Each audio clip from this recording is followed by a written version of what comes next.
carpet is all covered in jizz. I'm Jared Genesis. Do you know what I am saying? I'm hanging at playground, watching kids playing.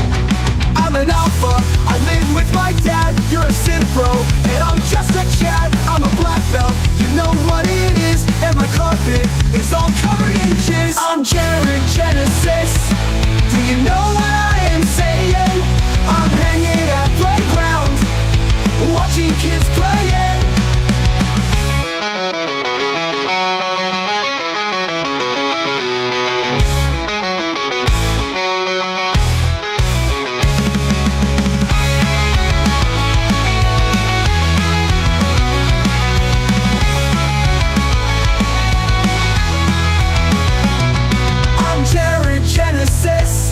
Do you know what I am saying? I'm hanging at playground, watching kids playing. I'm Jared Genesis. Do you know what I am saying? I'm hanging at playground, watching kids playing.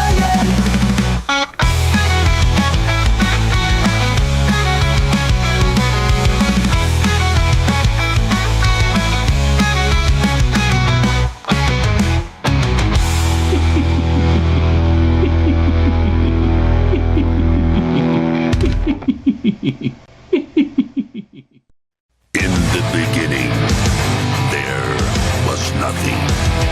And then there was the Drunken Peasants Podcast. I gotta get away with this. No!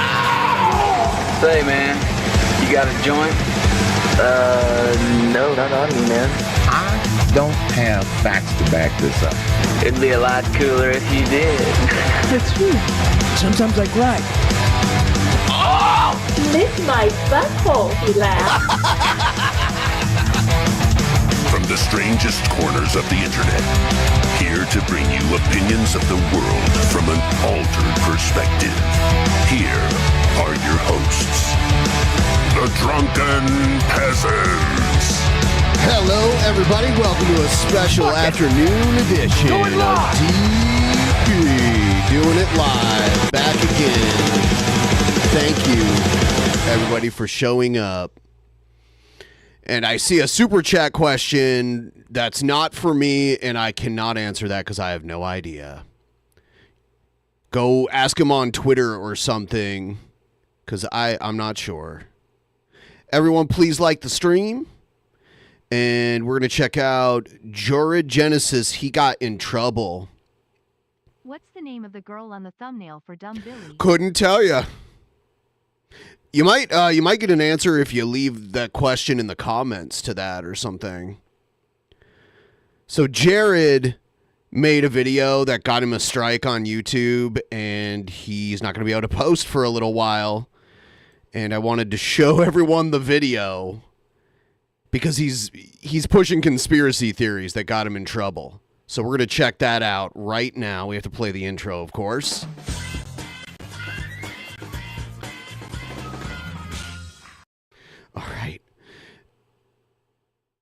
All right. Here's Jared talking about the attempted assassination on Trump. What's going on? Guys, it's Jared Genesis. Of course, he has the hiccups. You'll have to excuse my hiccups. I tried waiting an hour to see if they'd go away, but lo and behold, they're still here. Fuck my life. But the message needs to be spread, so... I wonder if the thing that makes his gut all big and bloated is the same thing that's giving him hiccups. He probably has acid reflux or something. I have a feeling Jared eats all day.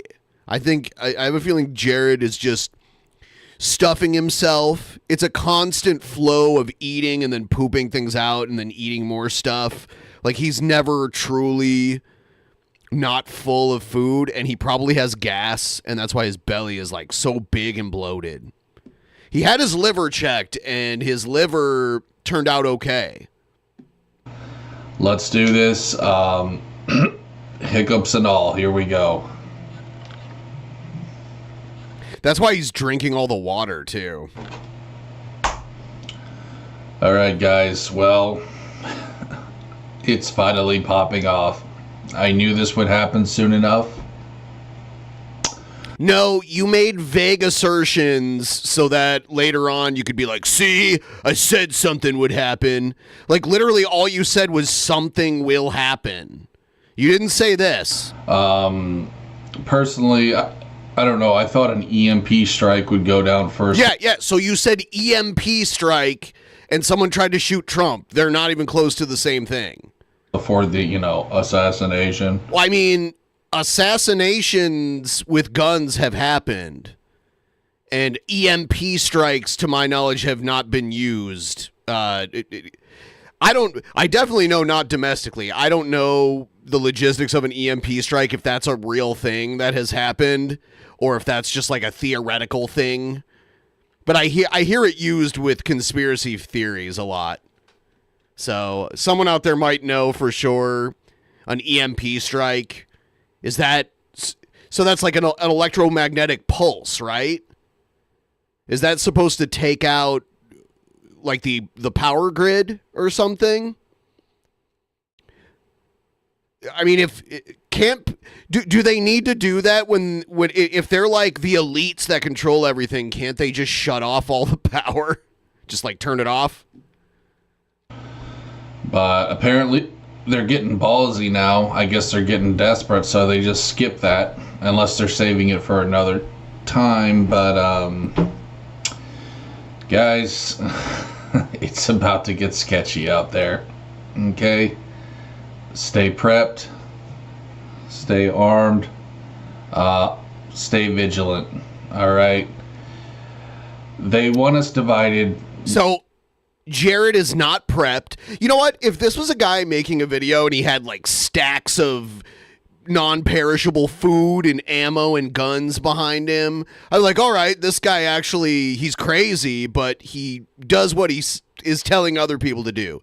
Jared is not armed. Jared is not prepped. Jared is not prepared for some sort of civil unrest. They want us, they more than anything, they want civil war, which we're already pretty much there. I mean, you could call it a soft civil war, but okay. They would love if we all just started killing each other. What is a soft civil war? And I mean, I guess you could argue that that's been going on since the last real civil war. And when I say they, I mean the elites, the powers that be. The elites. I'm not going to name who they are, but they're actually in control of everything, bro. AKA Donald Trump. Okay, guys, he's part of the 1%. I fell for his bullshit. We all did. But not all of us. Guys, listen, he knew what was going to happen to them. But you fall for everything. And then once the thing you fall for gets mainstream, you claim that... Love the show. That it's not... Here's some money. Thank you so much. Drunken Peasants alive and well. Yes. And that's obviously a big reason why I do these streams at a different time of day. Maybe there's some of you who don't get to watch live. I'd like to snag your donos too. So, yeah, if you want to keep them rolling, I'd appreciate it. Thank you. Hey, all right. This was a fake assassination. It was staged. Yes, he was bleeding. The people who say that kind of stuff never believe anything is real. They live in like a movie where they want... Where reality is too boring for them, so they need some kind of fun movie plot to replace reality with to make the world more interesting than what it really is. Okay, but guess what, motherfucker? There are pro snipers out there who know how to shoot you right on the ear, okay? Yeah, but if there's a strong wind or they're even like a centimeter off, they would have blown his head off. It's not, I mean, like, if someone was like, oh yeah, I'm a military sniper, I have all these confirmed kills, I'll pay you $10,000 if you stand, 400 feet away from me and let me shoot I don't know, like, let's say they, like, stuck something to my ear. Let me shoot this thing off your ear. I would say no, because the margin of error is so low. Trump would not agree to be shot in the ear, okay? He would not agree to that.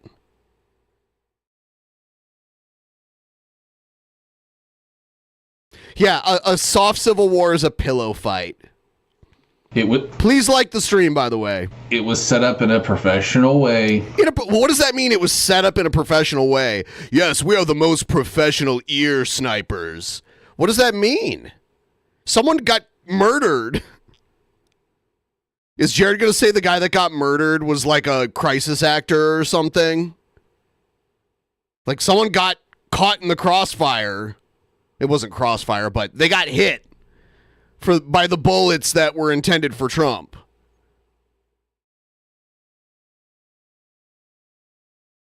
This wasn't just some amateur kids like Antifa. Okay, these were... Are there Antifa sniper shootings? What is he talking about? Pros. No, the shooter wasn't a pro. He was like a 20-year-old that had shooting experience, but he wasn't in the military or anything. People are actually surprised at how close he got from that distance.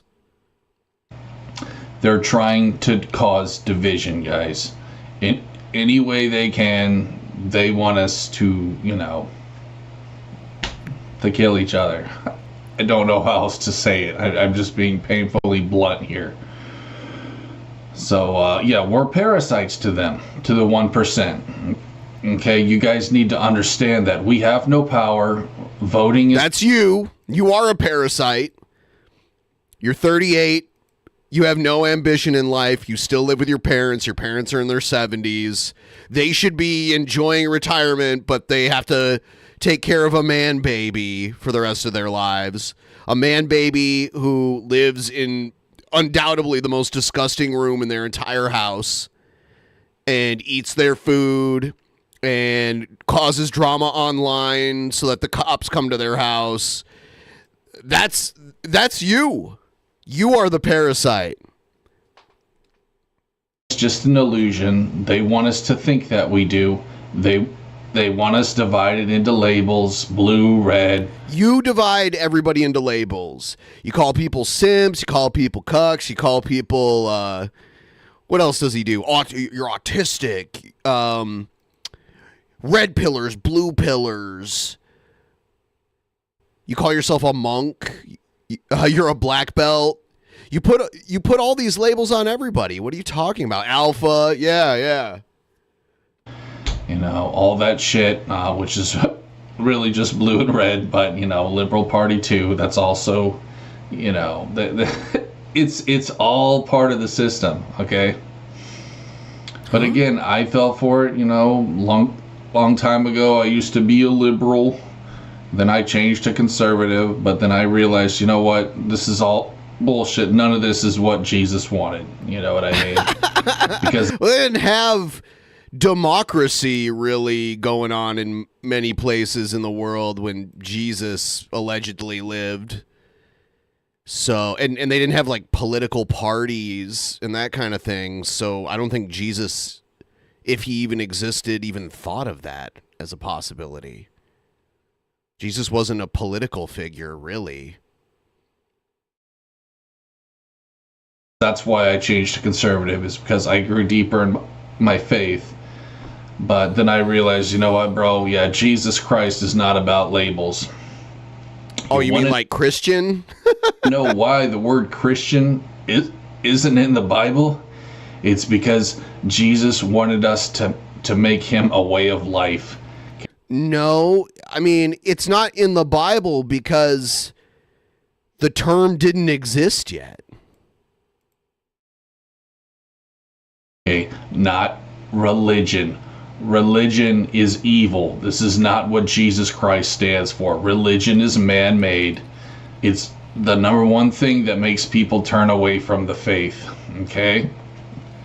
So guys, also to my Oh my God, thank you so much. By the way, the word Christian does appear in the Bible. It appears 3 times in the New Testament in the Bible. In Acts 11:26, Acts 26:28, and Peter 4:16. So Jared's wrong again. I was like, does it appear nowhere in the Bible? Jared just claimed the word Christian appears nowhere in the Bible, and it does 3 times. Of course it doesn't in the Old Testament. I wonder if he just talks to himself. I bet he talks to his stuff like the guy from the movie who was stuck on an island with a bug called Wilson. Castaway? He never leaves his room. Yeah, so of course it doesn't appear in the Old Testament. And in the New Testament, like, there was no term Christian when Jesus was alive. As far as I know. Obviously, it would have been in whatever languages were widely spoken then, like Aramaic or whatever. I'm guessing the word came later. Extremist friends on the extreme left, on the extreme right. Be very careful, okay? And I'm not saying this as a threat or to scare you, but there is going to be a target on your back if civil war does pop off. See, yeah, I mean, like, if you're extremist, yeah, because you're being extreme and you're asking for it. And most people, I would think, if they choose to be a political extremist, have accepted the possibility of being facing consequences for being politically extreme. Right? Like, they've accepted that they may face the consequences for being politically extreme. So, but there's not going to be a civil war. It's not going to happen. It's just not. It's not the sort of thing that's feasible like it was in the 1800s. It's just not something we're going to see in our time. You can hear him getting fatter. Is that a Tommy Boy reference?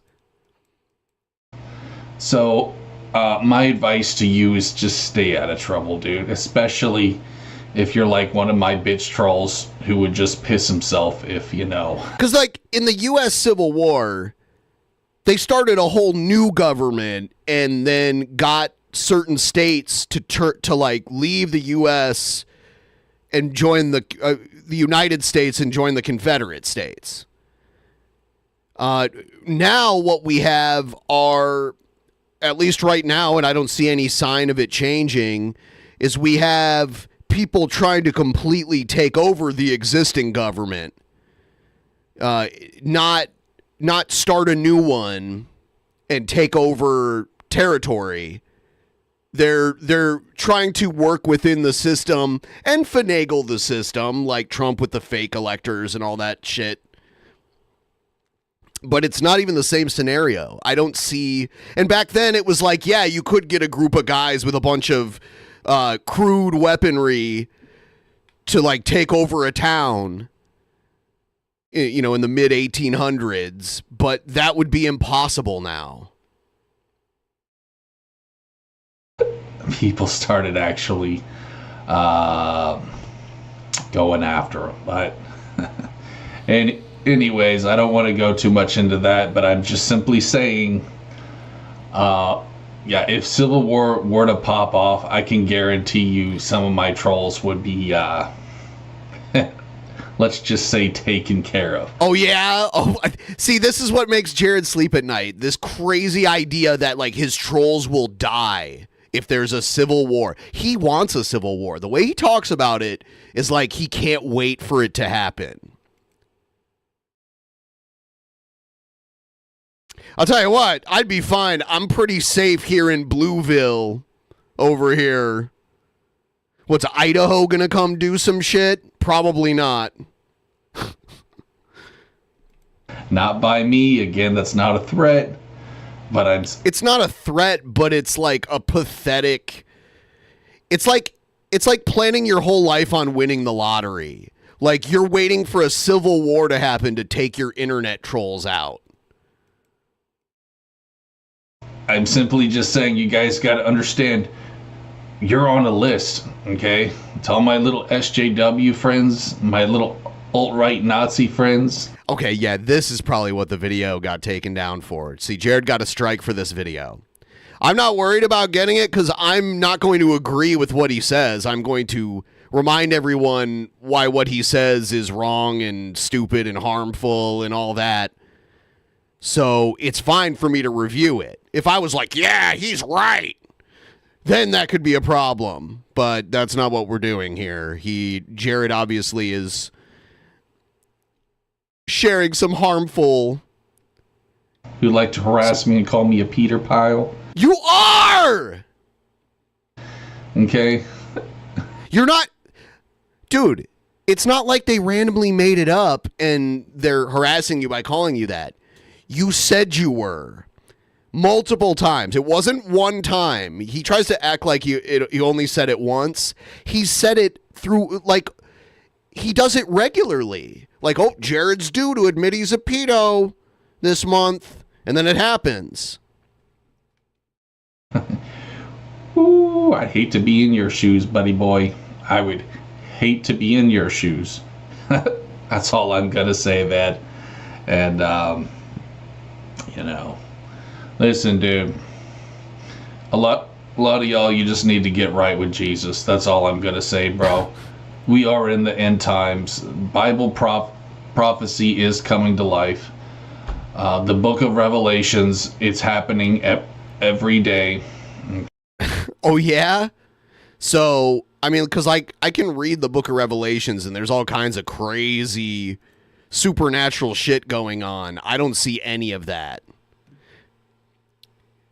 Unless you view it as all an analogy, like metaphorical, and then you can, like, twist anything that's happening in the real world to be like, oh, that's the serpent with 5 heads or whatever it is. It's dumb. I've been hearing this for my whole life. That, like, the end times are near. Been hearing it the whole time. Okay.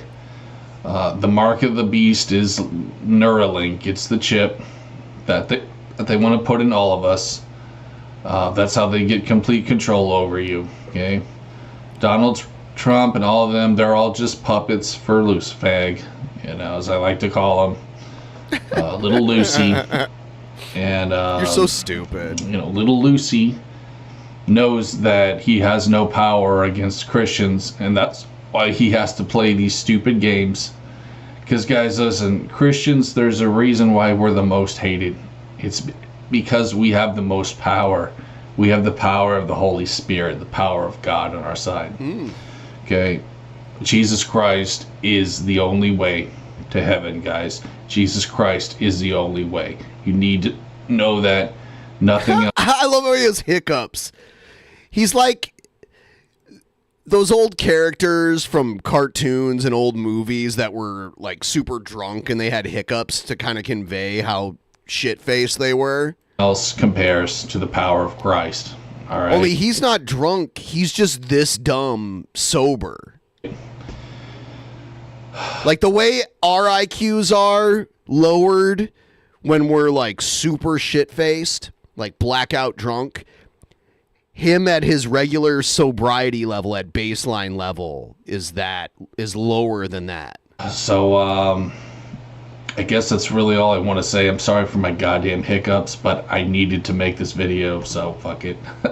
Anyways. It's probably because he eats too fast. He probably eats a ton and, like, swallows a bunch of air. Yeah, no video games today. I was going to play some more of that Road Rash, but I got something better to talk about. Or a better video to make, I mean to say. What do you think he does all day?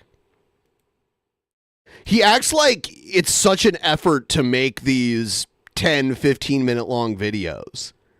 What does he mostly do all day? I mean, on Twitter, I can see what he's doing. Because he's like, hey, baby. Hey, baby. We'll go through some of his...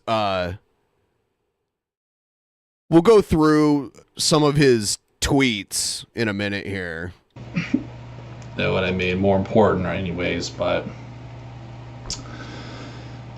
So yeah, dude. You know, it, like I said, shit's about to pop off, guys. So get ready.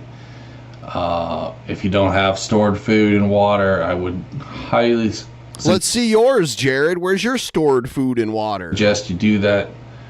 You know what I mean? You know what it's funny because we broke him on saying, you know what I am saying? He doesn't say it anymore. We completely broke him.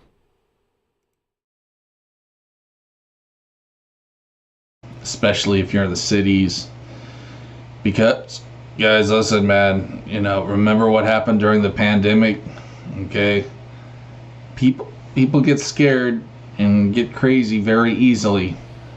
So if something else were to happen, you know, like some kind of civil war attack, let's just say, people would be panicking and there would be chaos everywhere. Civil war attack. Who's doing it? And what are they attacking? Because I don't even know if Jared understands what that even entails. Usually they'd be attacking other military targets. It's not, a civil war wouldn't just be like people running around in the street and being like, I'm Republican, well, I'm Democrat, let's fight, blah, blah, blah, blah, blah. It doesn't work that way. There'd be like militias formed, and they would normally be trying to take out other military targets, people that agreed to like partake in the war.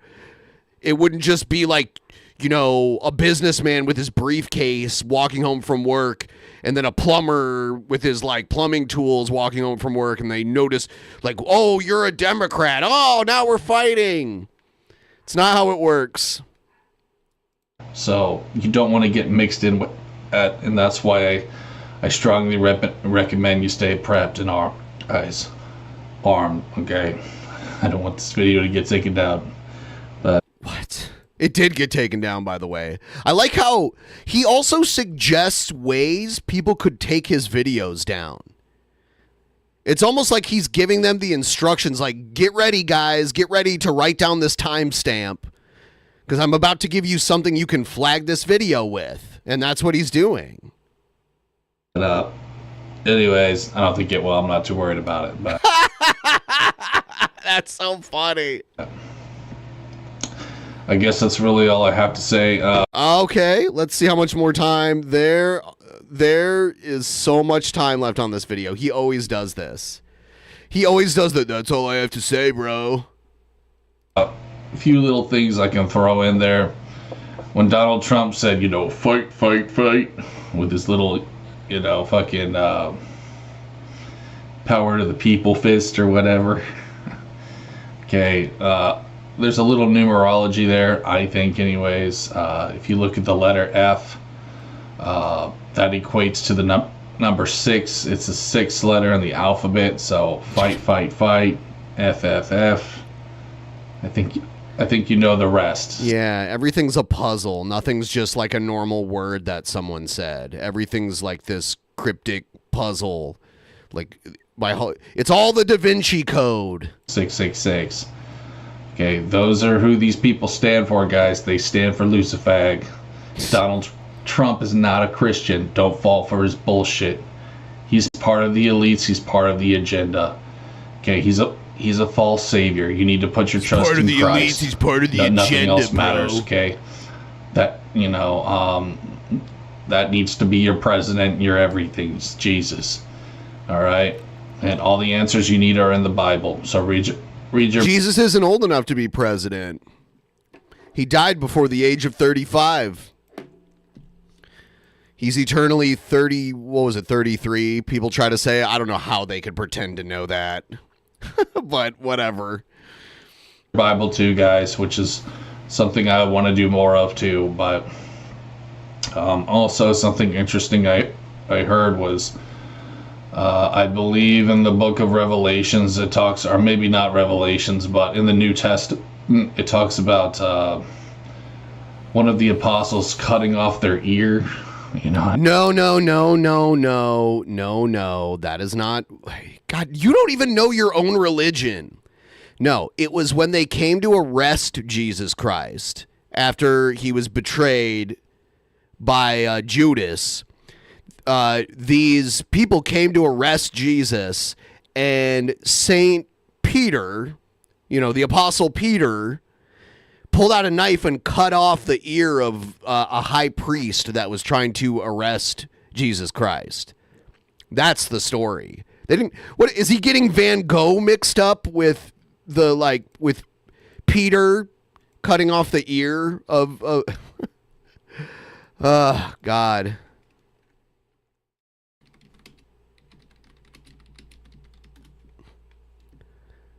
Simon Peter. Because his name was Simon, and for some reason Jesus gave him the name Peter instead. Simon Peter, having a sword, drew it and struck the high priest's slave and cut off his right ear. So it was the slave of a high priest. And then Jesus was like, don't do that.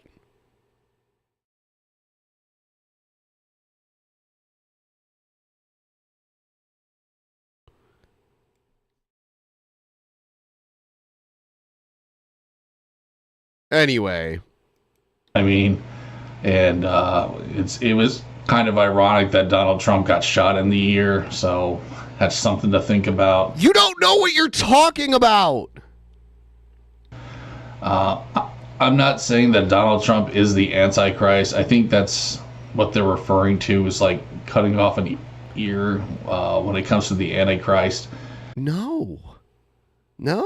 It was in the Gospels. It's when they tell the story of Jesus being, tried and executed. But, Vincent Van Christ. Jesus Van Gogh. Yeah, I'm kind of like DMX with my opinion on that. DMX. I wish you were a little more like DMX, if you know what I'm saying. Before he died, there was a video of him saying that he doesn't believe anyone has enough power to be the Antichrist. And I think he's probably right about that. I think that it's the brain chip. I basically believe that's what it is. Because I know that will be the thing that enslaves most of humanity. So, anyways, guys, we're getting super red pilled tonight.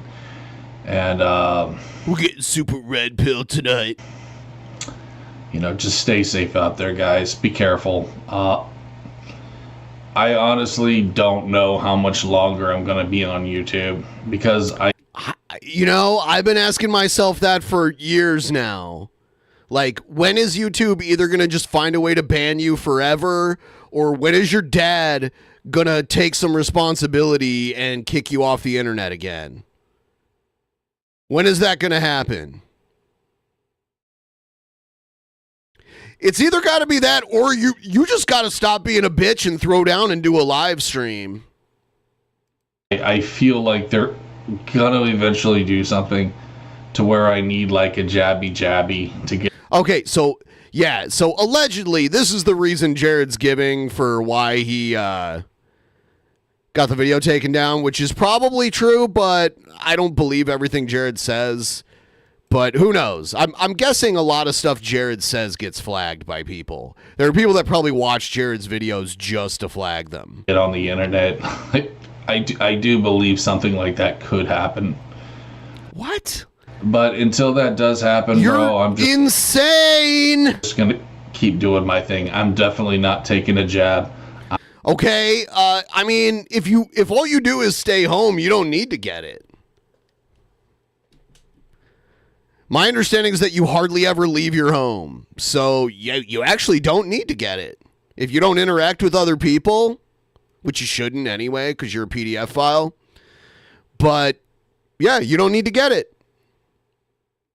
I'm definitely not putting any chips in my body. Your parents should put a microchip in you like they do dogs, just in case you get lost, they can track you down. They should do that. But whatever you're talking about is like, it just doesn't make any sense. So, if that doesn't happen, well, guys, he's putting potato chip. He's stuffing some potato chips in himself. And I wish you well, but thankfully we're not there. Excuse me. We're not there yet. I'm just grateful there's not an EMP strike, but yeah, because then you won't be able to get on the internet, right? Whatever. That could happen. You know what? I lived through like I don't even know, like an 18-hour power outage. At one point, there was a huge power outage in the early 2000s that took out a huge amount of the power grid from like New York all the way to Ohio and then up into Canada. There was a huge amount of people completely cut off from power. There was no like chaos. Everyone was just like, what the fuck? Why is our power out? If anyone remembers that. He acts like just because the electricity goes out that like all hell's gonna break loose. Later on, it definitely could happen. So stay vigilant out there, guys. Fuck Donald Trump. He's part of the elites. Okay, he knew what was going down today. I don't care what anyone says. I'm talking a power outage that affected millions of people in the eastern United States. This is just, command and conquer, guys. And listen, eastern man. Canada. Okay. For those of you still thinking that Donald Trump's going to save us, you need to wake up, bro. He's not, okay? This was the same guy who promoted the jabby jab. Like, for some... Because the entire country shut down, and we have vaccines for other infectious diseases, and they work. So they were trying to come up with one before the disease spread at such a rate that the majority of the population had it. It's not hard to understand when you really think about it. I guarantee you Jared's had like regular vaccine, like the early ones that they make you get when you're a kid if you want to go to public school and shit. But yeah, the Northeast blackout of 2003.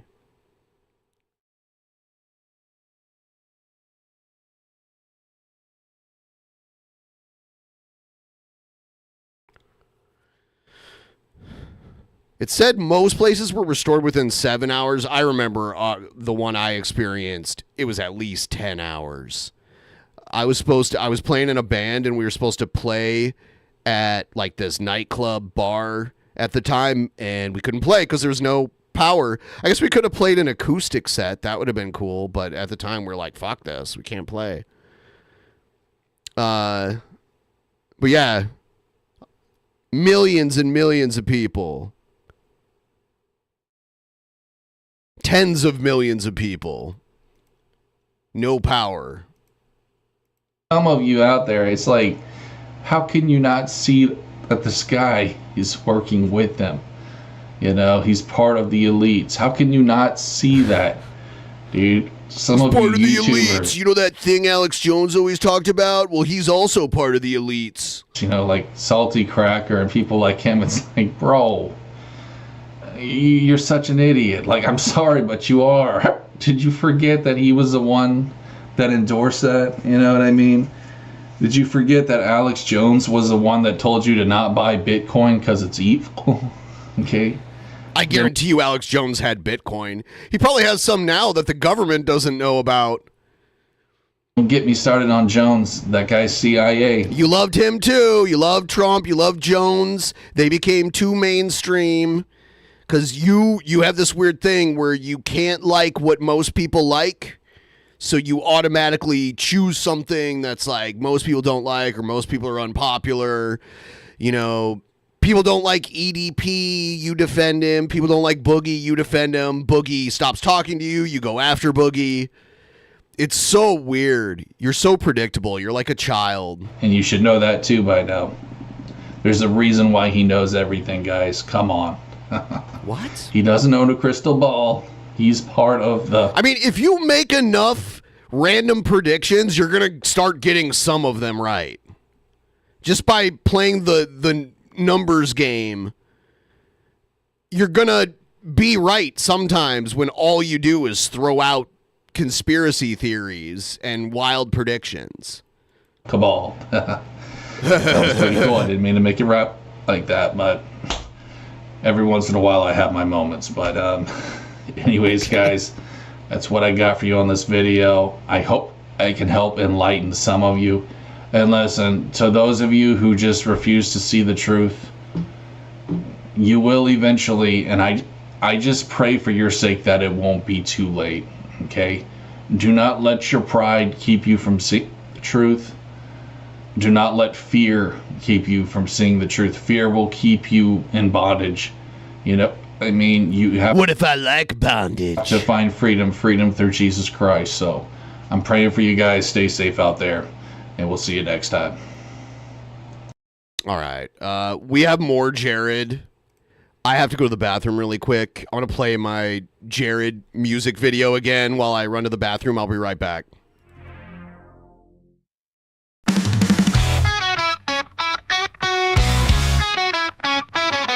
I'm an incel, mindful as shit. I'm a Christian, and I have pretense. I'm a Buddhist, and I wear no clothes. I'm a pedo, and I think that shows. I'm Jared Genesis. Do you know what I am saying?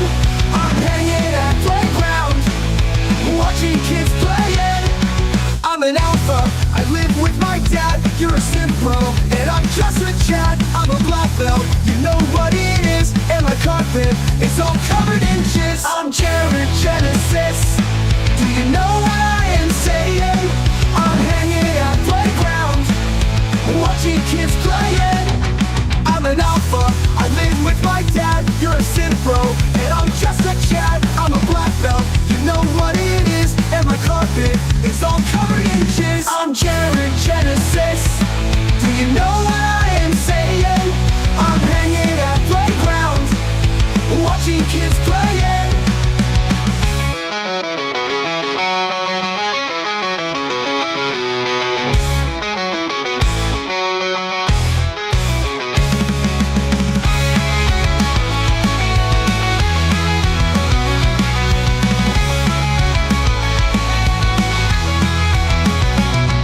I'm Jared Genesis. Do you know what I am saying? I'm hanging at playground, watching kids playing. I'm Jared Genesis. Do you know what I am saying?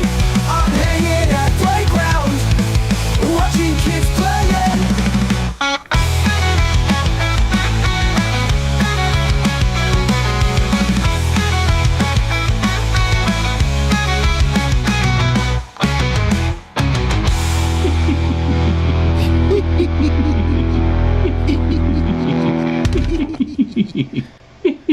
Trying to get to 65% of the goal. If anyone would be kind enough to help me get a little bit closer to that, I'd really appreciate it. Thank you so much. And we are going to keep it rolling here.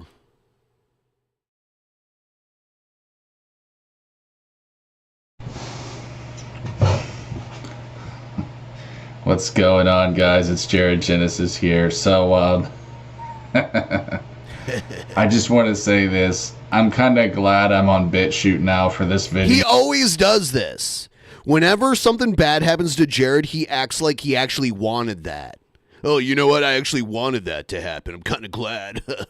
You know, you actually did me a favor by getting me kicked off YouTube, bro. That's what he does. Because I really want to tear into fucking Lucifag, bro. You know what I'm saying? And got some really nasty fucking steak in my teeth. Or not steak, but this fucking holy shit, it never fails. Spam. That nasty ground beef, bro. What? I don't know what it is, dude. American ground beef, like the really cheap stuff, it's so terrible. And yet it's still a step above beans, so I'm not complaining. But yeah, that you are complaining, actually. Shit will really get stuck in your teeth. It's super soft. I mean, when you're eating your elderly parents' food with paid for with their Social Security money, you can't really complain about the quality of food that you're eating. Like, if you have a problem with it, you can go and raise some money somehow and buy better food for yourself. But you won't, because you have to put clothes on to do that. So I apologize for that, guys. But all right, let's talk about loot. Everyone, please like the stream. I would really appreciate it if you give the stream a big like. Lucy Fag. That's not a clever name, Jared. It's just not. Could you come up with something better? Even like Pucifer is better. Little Lucy. You know, I was watching a video today of this dude, and he made a great... it's so good. He made a great point about Lucifer. You know what I mean? You know what I love it. We broke him for you know what I am saying. He stopped doing that after we started mocking him for doing it. You know what I am saying? The Prince of Darkness. Or should I say the Princess of Darkness? Because, guys, think about it. That's really what he is, bro. He's a fag. Lucifer is a giant faggot. Okay. He is, bro. I don't think like ethereal beings have sexual preferences, right? Fallen angels and that kind of stuff. I'm saying, I mean, he claims to do everything opposite of the Lord, who is a man. Well, what does that tell you? You know what I mean? He is a giant queer. He is a giant dick lover. And all of his little minions are too, bro. They're all a bunch of flamers, bro. No pun intended, since they're in the depths of hell. But this guy was saying too that like Lucifer is scared right now, and you can tell because and this is so great. You know, if you think about it, like the music that he's involved with now is just watered down pop garbage. You know, it used to be like classical music, you know, that people sold their souls for. Like that one guy, was it Italian sounding guy? I don't remember. What? Italian sounding guy that sold his soul. I have no idea who he's talking about. And, you know, shit like that. Trying to think of the name. The Devil's Trivia, or what was it? I don't fucking remember, but that's not really important. Basically, you know, it used to be, you know, rock music too. You know, classic rock and roll shit from like the 60s. Really talented shit. Like Led Zeppelin and Deep Purple and all that crap my fucking hippie dad used to listen to. But these days, the devil is involved with watered down, stupid gay pop. How fucking sad is that? Lucifer. These, you know, the artists that sell their souls to Lucifer are people like Taylor Swift. You know what I mean? They do all the occultic shit to show you that they're with the devil. Dude, on my thumbnail, I have you doing that. The thing you just said other people do, and they do it to symbolize that they're in the occult. I have a picture of you doing that. All their little, you know, triangles and, you know, like the Jay-Z. Oh, triangles? You mean one of the simplest shapes out there? What are you talking about? This shit is so pathetic. Diamond, which is the all-seeing eye of Horus. You know, once you get... It's a diamond, it's just like two triangles, right? That, like, meet on the flat side. Based, then you really see, like, everyone who sells out to the devil is a no-talent ass clown. You know what I mean? Like, really, bro. Especially these days. And I was just saying, too, like, about Jimi Hendrix. Oh, fuck, bro. I mean, I'll admit, I got the guy on my wall over here. Okay, so hypocrisy coming in nicely, Tubes. Say, if I can point. No, it's right there. I'll just show you. You know what I'm saying? I got him right here, if you can see that. And I am a fan of his music. I do like Jimi Hendrix, but you gotta realize he did sell his soul to the devil. Okay? He has a song called Voodoo Child, where he literally talks about doing voodoo. Okay? Ask yourself this question. Are you really that talented if you have to depend on a demon to help you with your music? I love this. He's like anyone. He's like all these people I don't like. They actually sold their soul to Satan to be good at music. And if that's what made them good, I don't even like them. They're not even really talented. There's a weird level of mental gymnastics that Jared pulls all the time. I think not. No disrespect to Jimmy, but you made a stupid choice, dude. And apparently he was having a lot of trauma from that too, that he would go crying to his sister. I was watching a documentary, I think it's called End Times Productions. And yeah, he would be crying in like terror because demons possessed his soul. And you know, there's after effects to that shit, which people don't seem to realize. There's a video of Lady Gaga on a talk show saying how she would be like scared alone in her room at night. Guys, there's a price to pay when you sell your fucking soul, man. You just gotta realize, dude, Jesus is the answer, dude. You know, he's not gonna terrorize you, be some fucking, you know what I mean, thorn on your side. Demon possession is real. I don't care what anyone says, dude. I know you don't care what anyone says. You have to live in a fantasy world to maintain this crazy ego that is completely unjustified. And I think all these fucking tranny freaks. Whoa! I mean, Jared jumps all over this, but the thing is like Jared also lusts after transgenders. So it's very strange that he goes from like dehumanizing them and calling them freaks and everything, but then like I've seen videos where he's gone through dating profiles and there's been some trans people on there and he clicked yes or swiped wherever with them. So it's strange.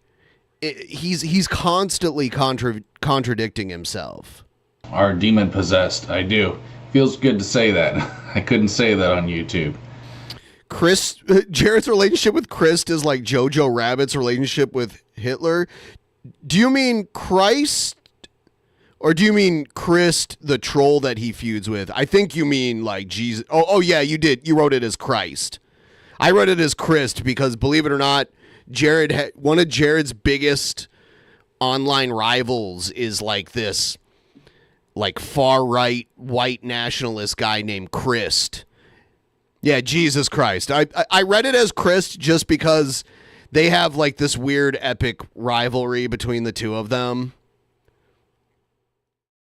And it was crazy to see the back and forth between them. So when I see Christ, I'm like, oh, Christ.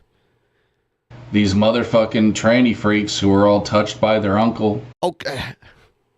Jesus Christ.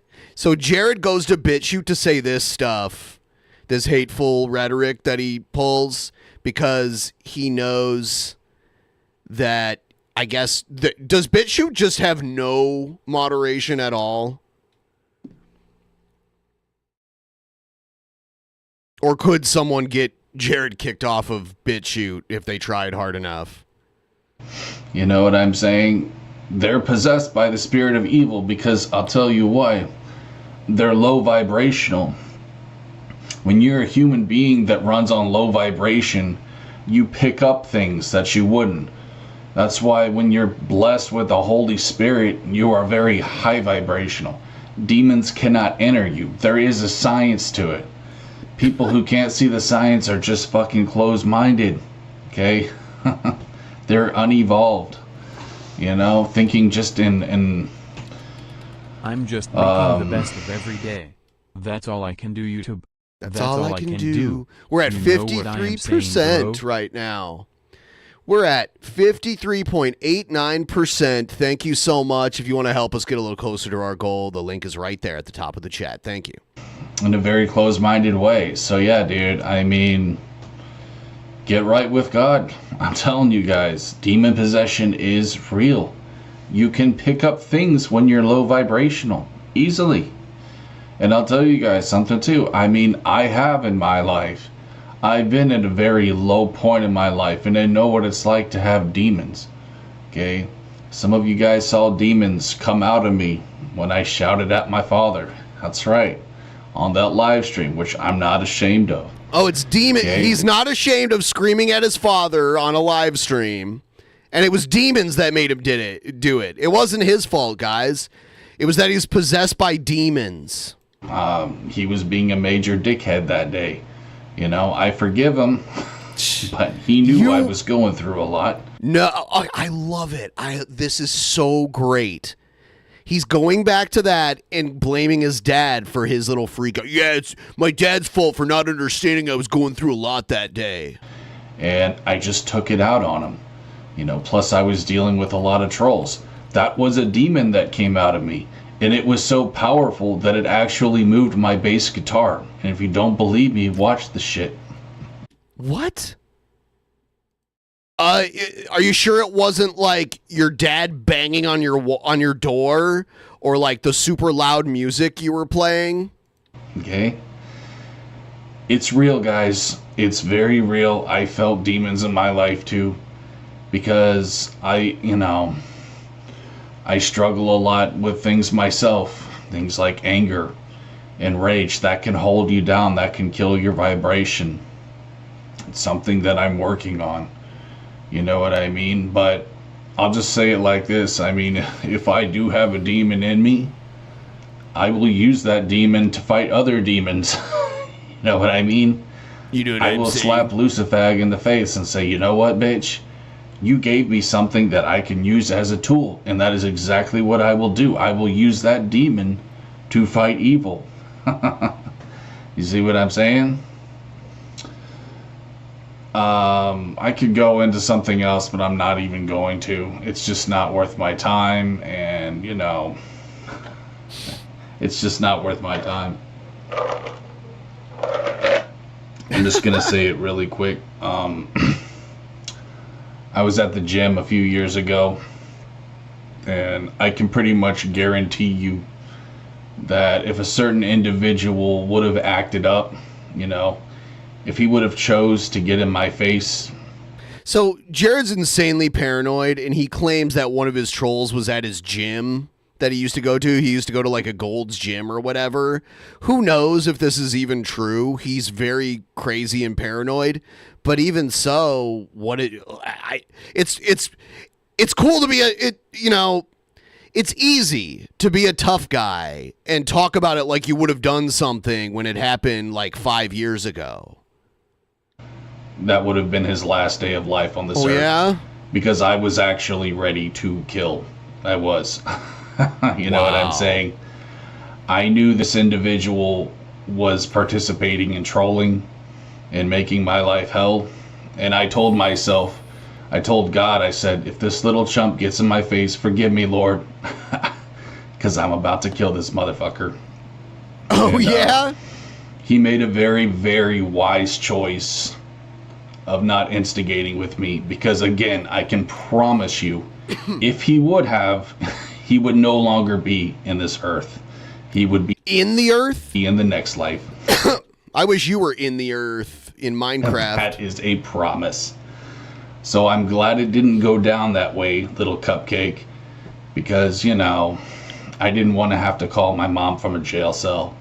Not that I would have felt bad at all for you or your family, because you're vermin, you're fucking satanic scum, and you get off on other people's pain. But let me just say this. Everyone who's against him is satanic. He just uses this weird, like, God, like authority from God. So he's right all the time. I know what it's like to feel a demon.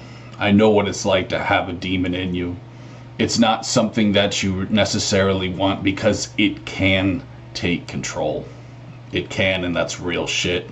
That's real shit. And I would imagine that's why a lot of people end up going to prison. It's because they don't know literally how to control. This is crazy talk. This is like shit that the police should care about, but they won't. How he's like, I got a demon in me, and I was ready to kill that day. I might have a demon in me again. Like, This is some manifesto level shit. Control that demon. I'm not speaking in metaphors. Like, this is literal, man. We are in spiritual warfare. So, that's all I really wanted to say today, bro. Lucifer is a giant fag, and he's terrified right now. He's a giant fag, He knows man. that Jesus Christ is coming soon. He knows that, and that's why he's making really shitty music right now with people. You know what I'm saying? Because he's just not in his right mind. So he thinks all the popular music is inspired by Lucifer. Because all the big artists these days sold their soul to Lucifer, and all the shit music out there is actually because Lucifer just ran out of ideas for good music. He helped Jimi Hendrix make cool music and everything, but he ran out of good ideas. And he's just, you know, he's just a little faggot, bro. Jared, it's not funny. It's not clever. And, I mean, that much should really be apparent, dude.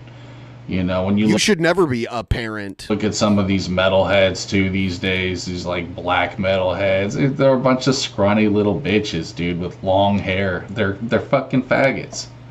Jared's throwing the maggot with an F word around a lot. See, it's funny how Jared shows his true colors when he's on a platform where he thinks there's no accountability. You get more of the authentic Jared. He's talking about how he had like the urge to kill not long ago. Jared is a ticking time bomb. I see some Christians who rock that style too. You know, and, you know, whatever, dude. If you got long hair, you got long hair. I'm not going to necessarily judge you for it. But I don't think it was God's will for man to look like a woman. I'm just going to say it like that. And, you know, a lot of these metalheads, dude, they look like women to me. You know what I'm saying? I don't know. You know what he slipped. He did the you know what I am saying? Fucking fight or fuck some of them. I just had to quote a fucking movie I saw. There's a movie, Jean-Claude Van Damme, where one of the guys said that to him. I thought that was pretty funny. Everyone, if you just showed up, do me a favor and like the stream. I'd really appreciate it. And we're on the road to 65% of the dono goal. So if anyone out there wants to help support the show, feel free to click the link, send us a couple bucks. Would really appreciate it. Thank you so much. Anyways, guys, that's what I got. And I'm sure most of you know this if you're watching me on BitChute, but yeah, I got a strike from YouTube, so I'll be back next week. But anyways, guys, stay tuned for more content, and we'll see you on the next one. Peace. He looks very pregnant.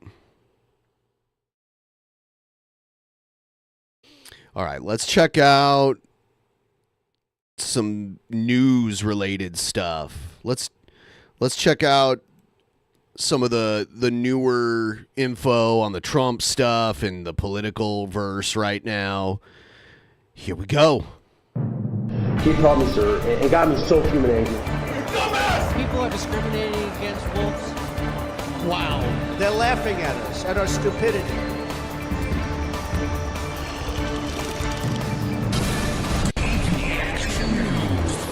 And you better well learn to love it.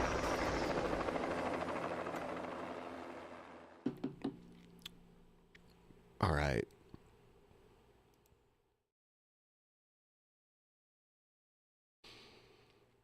Here's a little insight from, I think, CNN as to why they believe Trump chose J.D. Vance as his running mate. Let's check it out. Garrett, the it's other MSNBC. big news, J.D. Vance will be on the Trump ticket as his VP pick.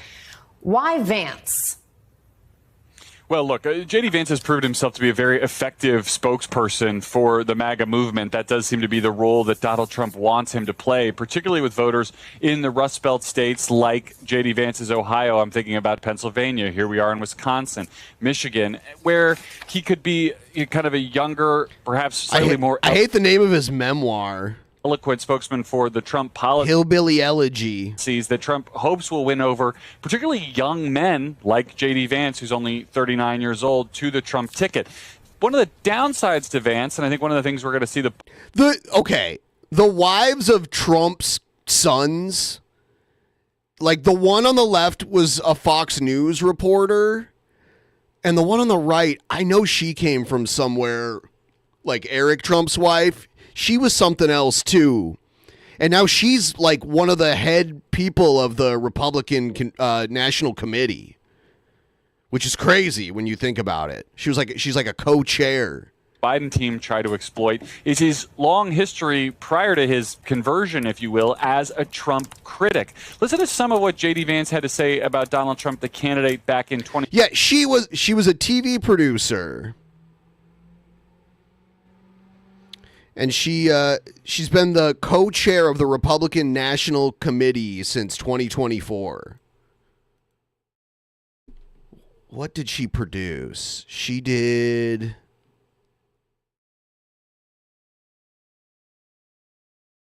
was a story coordinator and producer for the TV news magazine Inside Edition from 2012 to 2016. Then she joined Fox News as a contributor.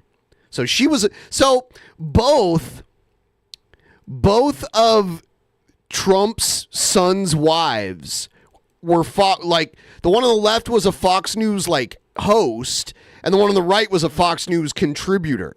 So they got both of their wives from Fox News.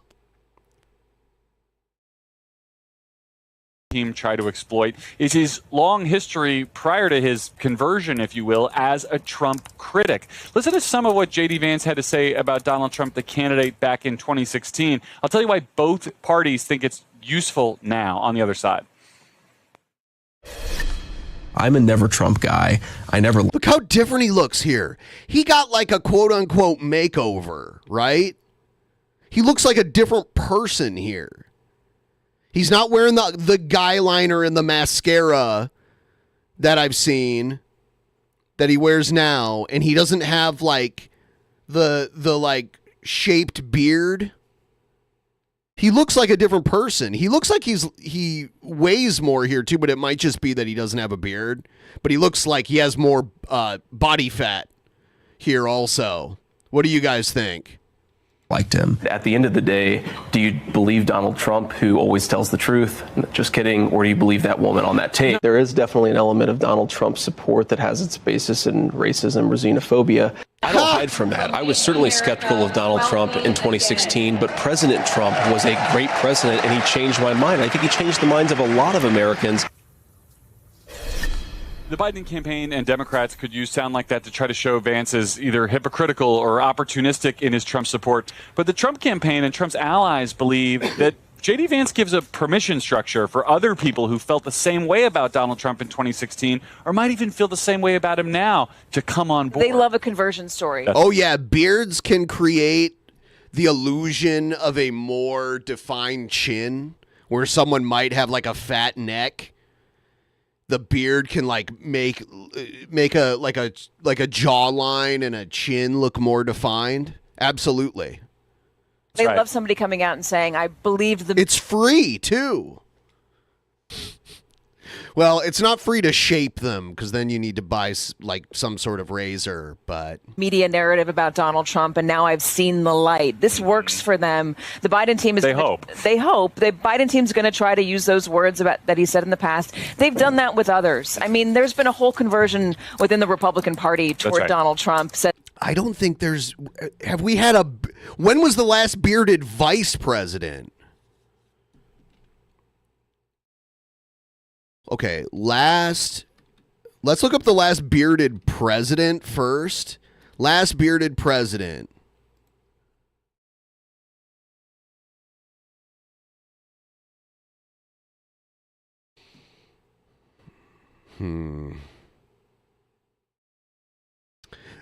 Benjamin Harrison, the 23rd president of the United States, was the last bearded president.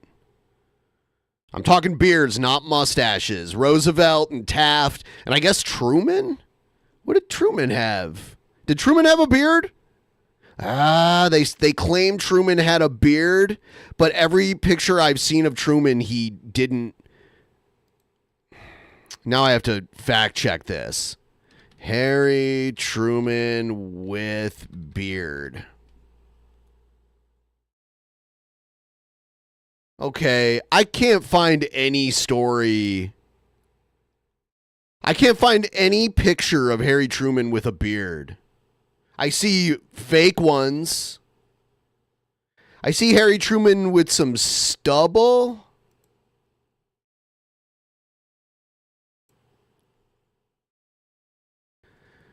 I don't know. Maybe he had a beard on a rare occasion, but I can't find. I don't know why he's in this. Sideburns. Oh my God. So I'm going to go with Benjamin Harrison. So 1893, that was the last president. When's the last vice president?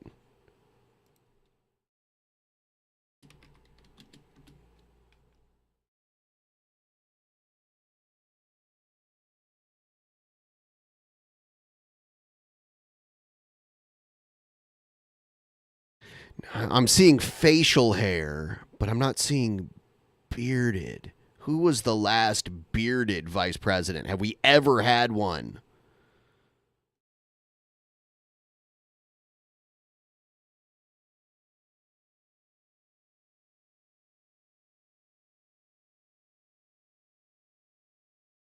Yeah, I don't know. I don't know if we've ever had a bearded vice president. Someone find me that if it exists.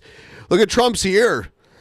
I can't wait to see what it looks like, if there's any like permanent damage to the ear, like if there's going to be a chunk missing from his ear indefinitely.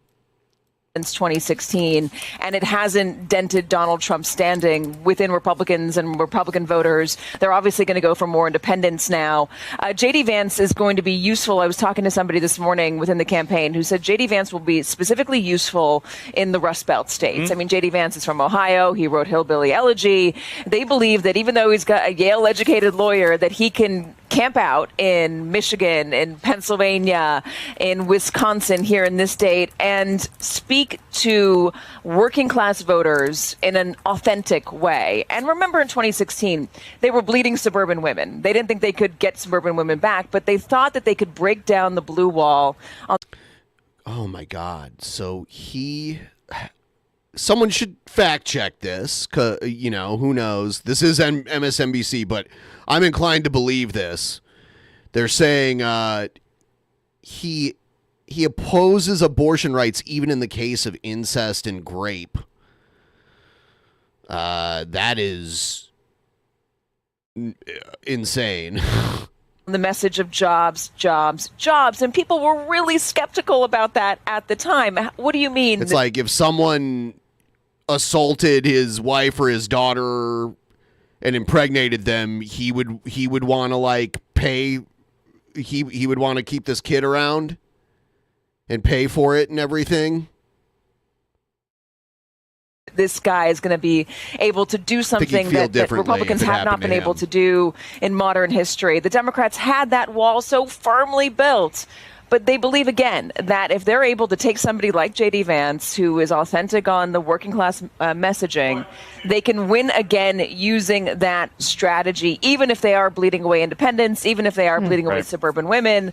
And, you know, they think they're going to do better with the Latino and the black vote. But this is a strategy that they're going to go full force on. James, I want to get your perspective on that, too. How did someone like J.D. Vance, who, as you heard, once called a never Trump guy who has called Trump himself cultural heroin, how did he turn into Trump's running mate? The full inside route. I mean, obviously, Trump is it's very important to him that they look the part. And he thought that Mike Pence looked the part. And he also obviously thinks that J.D. Vance played the part, but he got very close to the family. You know, there's reporting showing, even from NBC, that Donald Trump was inclined to go with Doug Burgum, the North Dakota governor, and then the family, particularly the sons, came to the former president and said, no, you're going to do JD, you're going to do JD, you're going to do JD. And he got close with... That's Mike DeWine that's hugging JD Vance right there. That guy's the governor of Ohio, Mike DeWine. And he used to be the attorney general of Ohio back when I lived there, right before I moved. And he had a lot to do with weed being illegal for the last 10 years there and just now finally becoming legal and nothing he could do about it. Susie Wiles, who's also a top campaign official. Look how little he is. And they said, here's the argument. And they laid it out, particularly as it relates to the Rust Belt states, but also that he's young enough. I mean, Donald Trump kind of make a decision like he does a Supreme Court nominee. He finds someone who is young and well-educated who can preserve the legacy for decades to come. And so on that, and I think I'm pretty sure that this election cycle, the other senator of Ohio, Sherrod Brown, his seat might be up for re-election right now. And the polling numbers aren't looking good. I'm surprised Ohio still has a Democrat senator because it's been going red for quite some time. And I think this might be the last time a Democrat has a Senate seat in Ohio for a little while, for the foreseeable future. I mean, it'll flip. It can, but right now it's looking like it's locked in. Reporting about, his decision and maybe grappling with, is it Burgum, but his sons pointing him to Vance. This was a different type of calculation this time around compared to last time around. NBC is reporting that back in 2016, Trump looked to his daughter and her husband, the more establishment-friendly Ivanka Trump and Jared Kushner, for strategic advice. But this time, his red meat-throwing sons have a more central role in his campaign. And instead of going with a longtime traditional Republican like Mike Pence, Trump chose the MAGA warrior Vance. Yep. Lonnie, is this Trump fully leaning into his MAGA base here? Well, yeah, he picked Pence to be the more moderate establishment Republican candidate, and Pence didn't fall in line when Trump thought he should. So now Trump's going to pick a sycophant. Absolutely. Someone he knows, if he has to fulfill his duty, will just be like, I'm not going to do that. Someone who will kiss his ring. Trump needs that in a vice president, apparently. No more pandering to the establishment. Well, now they are the establishment now, right? I mean, his daughter-in-law is co-chair of the committee, of the RNC. So the Republican Party is Trump now. Which is, it's going to be so crazy when he's not around anymore. There's probably going to be some sort of infighting that may tear the party apart. If the attempt on Trump's life had been successful, I can't imagine what would be happening in the party right now. They'd be frantic trying to find a new candidate. Because at that point, he hadn't announced his running mate. And I don't know what they would have done. Obviously, there would have been like a period of mourning. The election probably would have been delayed, I would think. Like, if you think about what would have had to have happened had the attempt been successful, it seems like the election would have been delayed, and they probably would have had to have held some sort of primary of some kind, right? Some like lightning round primary? I don't even know. And do you think picking Vance actually brings any new voters into the tent? Well, I think that the Trump campaign recognizes that there is one pathway to victory for Joe Biden or for any Democratic candidate, really, and that is through those blue wall states. And I think politically, they view this as being incredibly advantageous. I would think that they also believe that Vance is the most articulate spokesperson for the populist, neo-populist, whatever you want to call it, perspective on issues like trade and competition and other issues. Where I predicted him when they gave the last like 8 possible people, and I looked at who was on there. I was like, they're going to pick him, and at the time I didn't even know that he was buddies with Trump's sons too. So the influence from Trump's sons, they just said, had a lot to do with that. And I didn't know too much about the Project 2025 stuff either at the time and how involved Vance is with that.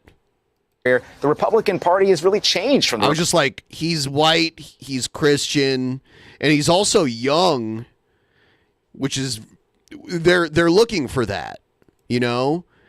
Joe Biden is 80, like in his 80s, in his early 80s, and Kamala's 60. This guy's 39. It's bringing some youth into the presidential ticket, which we haven't seen in a while, right? Haven't seen it since Obama. Republican Party of Mitt Romney, the one that certainly I was very involved in. So I do think that they view this both as a substantively savvy move as well as politically beneficial with respect to what they need to win this election. James, President Biden was asked about Vance during NBC's exclusive interview with him. Take a listen. J.D. Vance has adopted the same policies, no exceptions on abortion, making sure that he supports the new $5 trillion tax cut. Yeah. And all this is true. And that's why I'm voting for this geezer here, who I don't even think will last the 4 years if he wins. I am going to vote for him just because of all of the reasons he's mentioning here. But I don't. People act like I can't be critical of Biden at all, and if I am, I'm like somehow pro-Trump. I know I shouldn't even read the comments because there's just a lot of crazy people out there. But I can't believe I can't like point out serious concerns about Biden without being accused of supporting Trump and wanting Trump to win. It's like, no, but I'm allowed. I can express concerns about Biden without wanting Trump to win. Biden is not the only choice. I think there are better choices out there.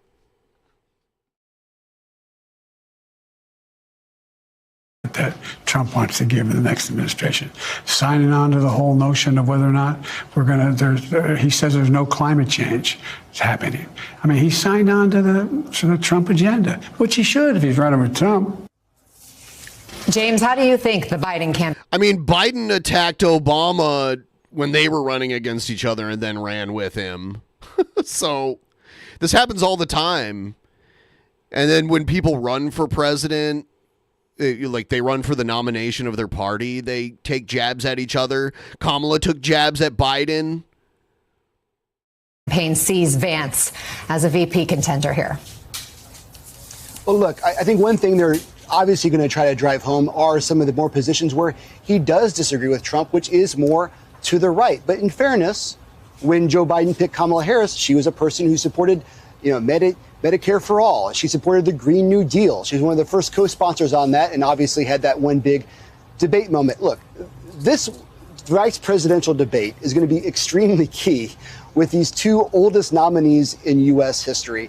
And these two figures, Harris and in J.D. Vance, is possibly being the future of American politics. One thing I would like to say, though, is one thing that has changed in terms of the environment here in Milwaukee is while the polls have not really shown much movement from the debate, and clearly we haven't had any polling. The youngest vice president ever was John C. Breckinridge.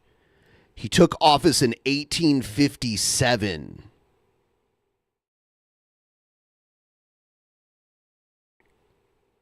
And he was 36.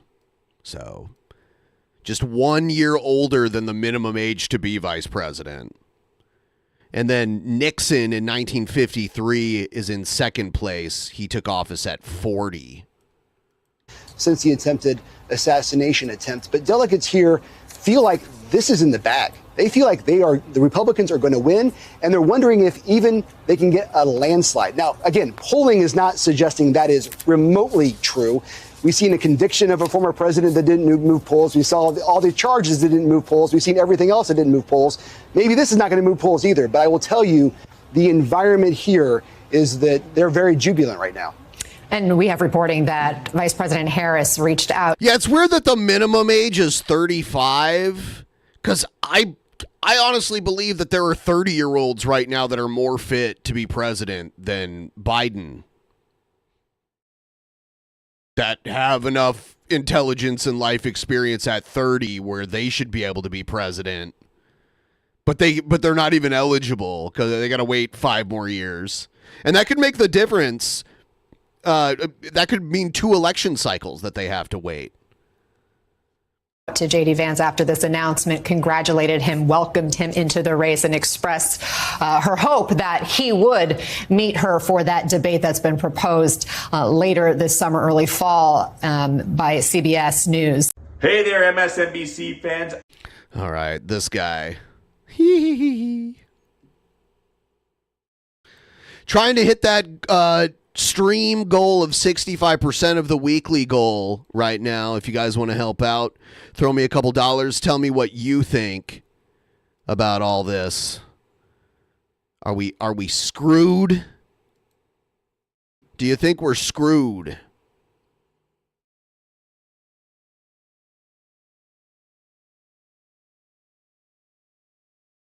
Here's this is weird. Okay, this is CNN, and if you guys know, if you guys don't know who Bob Costas is, he's an old school sports journalist and sports broadcaster, and he's being interviewed on CNN about Biden and Biden continuing to stay in the race. Let's see what he has to say. Some major Democratic donors have told the largest pro-Biden super PAC that roughly $90 million in pledged donations is now on hold if President Biden remains atop the ticket. At least 19 House members have called on him to drop out, as well as 24 former lawmakers. Better than as Biden House is not a high bar, to be sure. LOL. No, you have to support Biden unconditionally, or else you want Trump to win and you want fascism to reign supreme in America. That's what I get for taking reasonable positions about why I don't think Biden is the best idea. Democratic leader Hakeem Jeffries withholds his endorsement. As the pressure mounts, the president is scheduled to meet today virtually with multiple groups of congressional Democrats.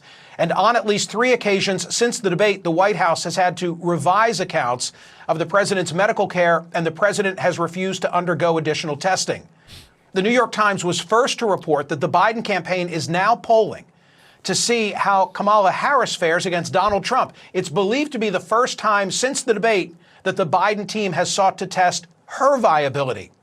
Polls show that she has only a 29% favorability. Yeah, so don't know if she's the best choice. And his is only at 34% favorability. We don't know what the latest Harris numbers. But then again, everyone's like, the polls don't matter. The polls, like, now both sides say the polls aren't real. Will show. But we do or that they don't matter. Have lots of data on Biden's standing, none of it encouraging for an incumbent. It's misleading to characterize the race as a dead heat, even if polls show it within the margin of error, or as This is a national poll, and the only polls we should really be looking at are the states that are up for grabs, the states that are realistically up for grabs. Those are the polls we should be looking the closest at. PBS Marist found Biden actually leading by 2, 50-48. Remember, we don't elect. Yes, I have a feeling if Kamala did run and took over for Biden, that we would see a boost in her polling.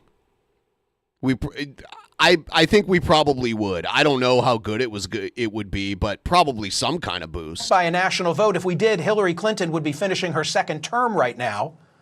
We rely on the Electoral College, hence it's all about the 6 battleground states: Arizona, Pennsylvania, Nevada, Georgia, Wisconsin, Michigan. And according to Real Clear Politics, right now, Trump leads in each. Yeah, look at these leads. Look at the lead. So Michigan is very close. There's no date on this. I don't know when this story ran. This could be a couple days old. Michigan's the only one that is really hard to tell. I don't see the margin of error for these polls posted, so I don't know. But Pennsylvania and Michigan are very important. Georgia, too. Here's another way to think about it. If the national polling is deadlocked, it's actually indicative. Georgia and Michigan, I believe, have the most electoral votes out of those two. Of a potential Trump blowout. In 2016, Hillary Clinton won the popular vote by 2.1% and lost the electoral college. Yeah, and everyone was like, oh, the polls were wrong. It was the national polls that said she was going to win, and she did win nationally, but that doesn't matter. You have to win states, and you have to win the states with the most electoral votes. And then there are the ones that go a certain way unconditionally. Like Washington is unconditionally blue right now in our day and age. Unconditionally blue. California, unconditionally blue. New York. Illinois. You know? But there are the states like Montana and Idaho and Utah, you know, Alabama, Kentucky, those kind of states. Those are always red. Texas in recent times. I think Texas is slowly shifting though. And probably because there's the people that move there from other countries that kind of bring a more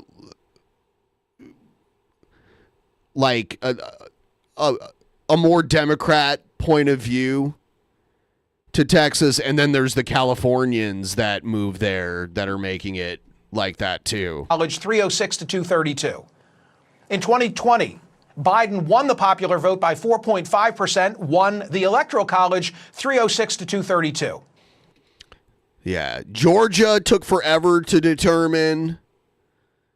I think Pennsylvania took a little while, and Arizona. It means that Biden probably needs to be ahead in the national vote by at least 4% in order to win in the Electoral College. At this point in 2020, Biden was ahead of Trump by between 9. Republicans really don't want to get rid of the Electoral College.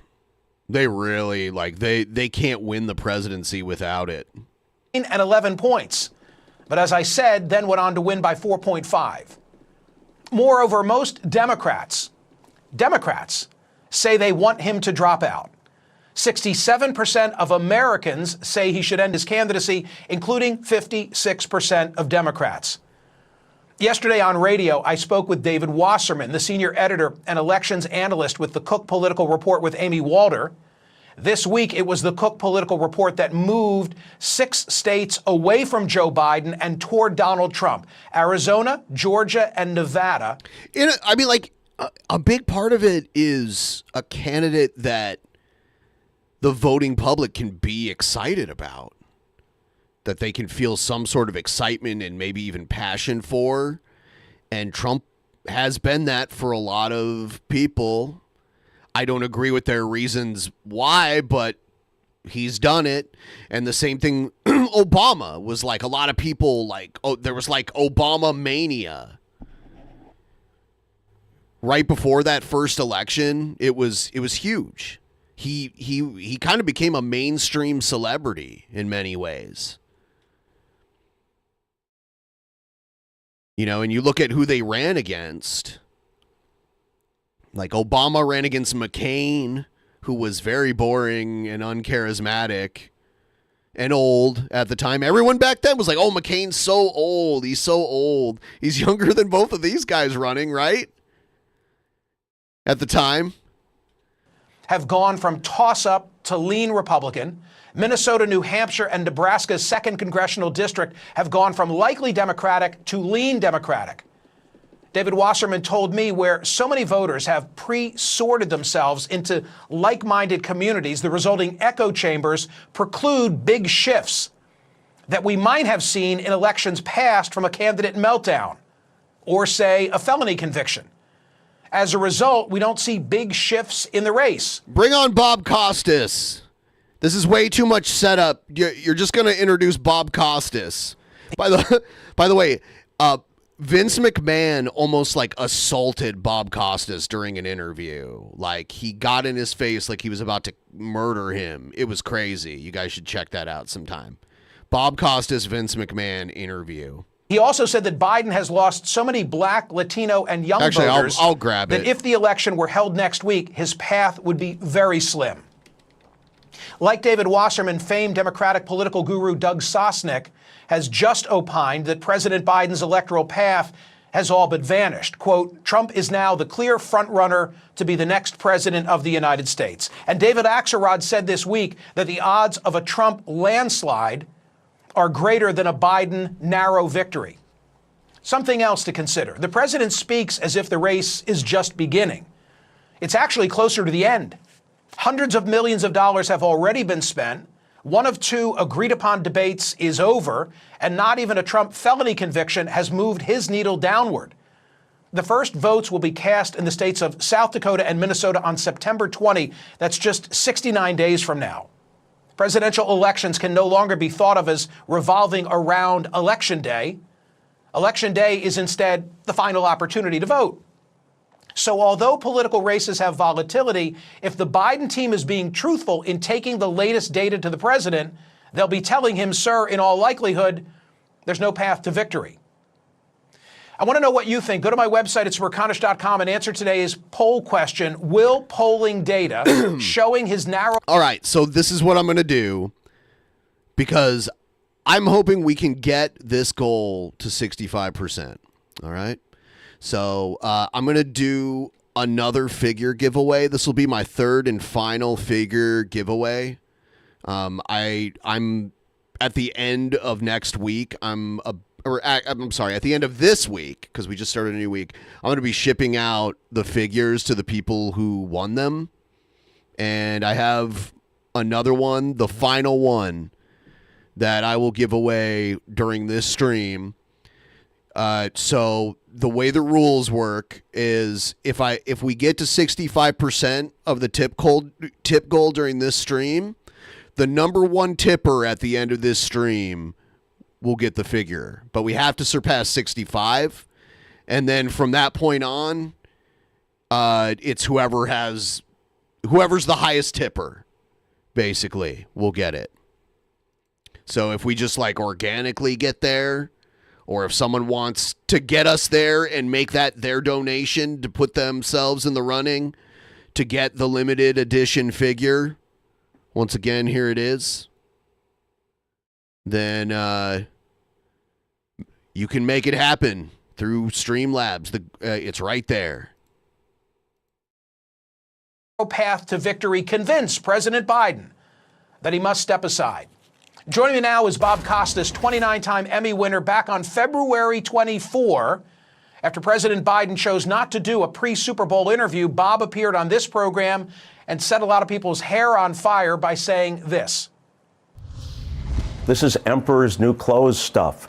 If people aren't familiar with the fairy tale, the emperor was naked, no one wanted to say it, a little child was able to say it. This is common sense stuff. Of course, there are people who say, and this is the card they've been playing for a long time, yeah, we kind of know it's true, but don't say that. That will only help Donald Trump. Well, how feckless are the Democrats?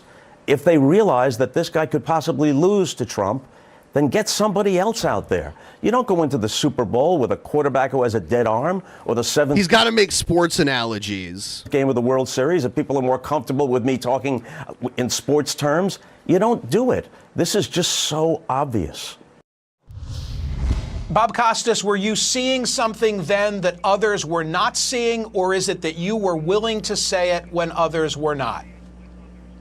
Yeah, I think it's the latter, and it only became more overwhelmingly obvious with the debate performance. And for those who say the definition of cognitive dissonance here is, oh, we're not going to toss him overboard because of one bad night. That one atrocious night was simply writ large what could be seen for years and years, that he is in serious decline. Nobody should be president when they're 85 or 86, including the ghost of Abraham Lincoln. But this guy is clearly in decline at this point. And part of the job, leaving aside whether he can do it for the next 4 years, is winning the job. And as you just laid out, that seems to be nearly impossible at this point. When they say, and many Democrats are still saying this, they lay out all the reasons why Donald Trump is loathsome and a threat to democracy, an existential threat, and then they say that's why we have to get behind Joe Biden. No, that's exactly why Joe Biden must be ushered out.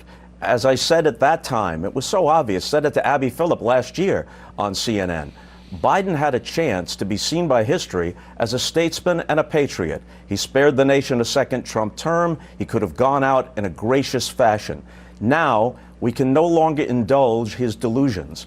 It's a shame. It's a kind of a Shakespearean tragedy, perhaps with him as King Lear and his wife as Lady Macbeth, but that's all secondary now.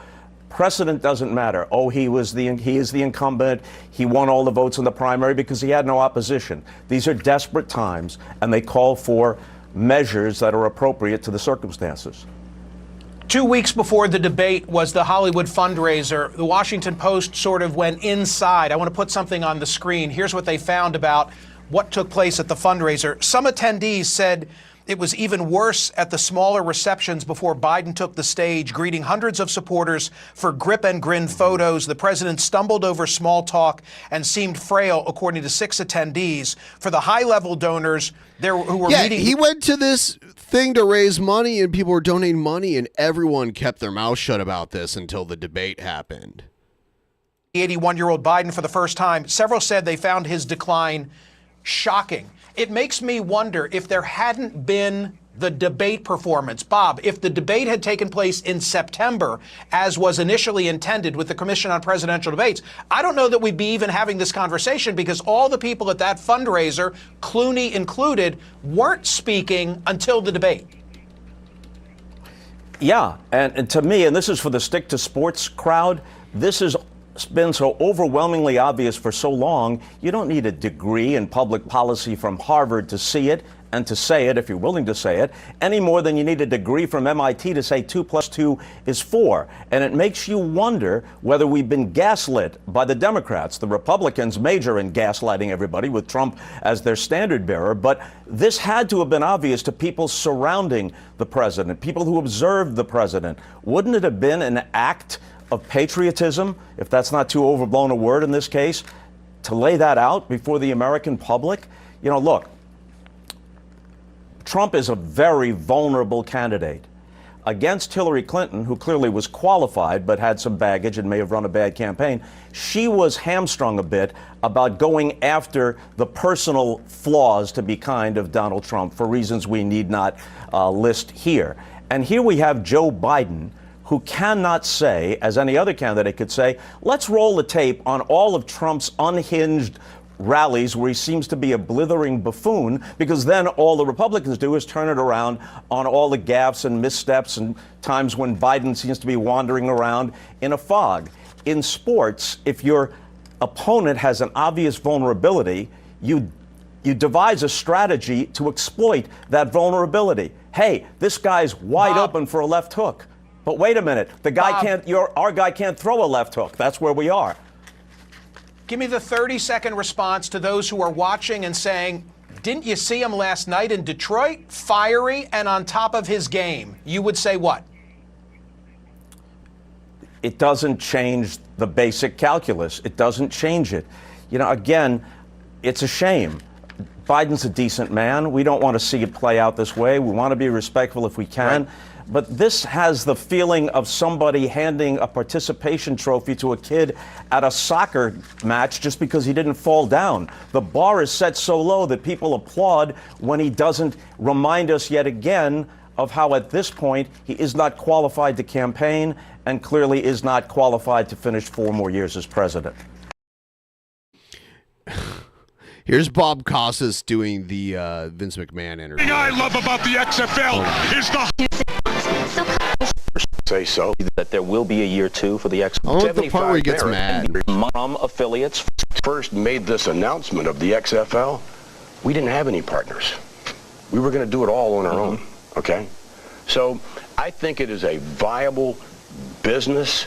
I think that that when you come to a live event and you see all these young people in the stands having a wonderful time, I think that our television ratings are going to build back. I think that we may throw a few things in there to get them back in terms of nice-looking ladies that you were going to get to know, unlike the NFL, sort of has them but doesn't have them kind of a thing. If nothing else, we are brutally honest about who we are and what we are presenting. But there isn't one thing in that game that I know of that we've presented that's salacious in any way. If the ratings don't turn around, will you be tempted to make it more salacious? No, we just did that. You know, we just did, as a matter of fact, you showed the clip at the top, you know, of some sort of thing whereby we were going to go into the Orlando Rage cheerleaders locker room. Okay, it was trophy for old people. Yeah, that is true. It's a spoof, all right? And the guy hit his head, couldn't get inside, and you tried to revive him as he lay there in the corner. Right, and we said it was a blatant attempt to increase television ratings. As promos all week long, that's what we said. And it was, you know, but we were winking at our audience. They understand what we're doing, and I believe it's the quality of the football that's going to bring viewers back. He's talking about the XFL, like the first incarnation of it. If you could be guaranteed that it belongs to football, this skill that it carries. You want to let me finish here for a second? Here it is. Failure. What impact will that have on you? Well, you know, I get knocked on my keister. I dust myself off. Keister. You want to let me finish here for a second, pal? Shut your mouth and let me answer the question, all right? I'll be happy to answer. You got a situation that you don't know what you're talking about. This is the Bob Costas Interrupt program, right? It's a characterization I think few would share, but it might work for you in this instance. It worked for me. I mean, take a look at the tape when you play it back. How many times did Bob Costas interrupt Vince McMahon before he let him answer the question? Just to try to keep you on point. Go ahead. Sure. So, I mean, again, I think that, you know, when you look at everything that we do on balance in terms of entertainment, you stay with the storyline, Bob, okay? Our women are extremely strong. Now, I would suggest that the degradation, as you called it, of Trish, which was of her own volition, by the way. I wasn't making her do that. This is a soap opera. that. If you stay tuned long enough, boy, I would suggest I'm likely to get mine as far as that character is concerned, as far as the Vince McMahon character is concerned. The women involved in World Wrestling Federation, from China all the way down, are very, very strong-willed women who, generally speaking, at the end of the day in the soap opera, get what they want and then some. But you have to stay tuned, Bob. It's not fair to take one little excerpt of this and one little excerpt of that and then generalize, okay? Let's end on this. We have to end? I'm having fun. We have to end. I'm enjoying it too, but Bob Knight is waiting, and he deserves his time as well. Coach Knight. Coach Knight is waiting. Safety of wrestlers. Not long ago, you settled a wrongful death suit with the widow of the wrestler Owen Hart. Had to pay $18 million. He was killed. He does not like this question. Let's start a tip train and try to keep the show ahead of the goal at all times. You brokies. I appreciate it. Thank you. Or died during a show in Kansas City when executing a maneuver. Have you pulled back on the level of risk in some of these maneuvers? As far as anything aerial, absolutely. You know, we would never attempt to do anything like we were doing with Owen again, because out of deference to Owen, if for no other reason. But yeah, I mean, again, I think that the risk factor increases, you know, with the athletes, no different as it does in all of sport, by the way, you know, and here we have the greatest entertainers in the world in World Wrestling Federation Entertainment, and I dare say some of the greatest athletes as well. They do jump that risk thing quite often, absolutely. Vince, we've got to go. Oh, it's too bad. This is such a delightful show, Bob. And thank you so much for having me on. I appreciate your coming. Thank you very much. It's a delight. And there is more just ahead, my friends. Such a delightful show, Bob. Vince McMahon was a very intimidating guy back then. He was, like a bodybuilder, an amateur bodybuilder, not like he was like professional or anything, but he was big, steroidal guy.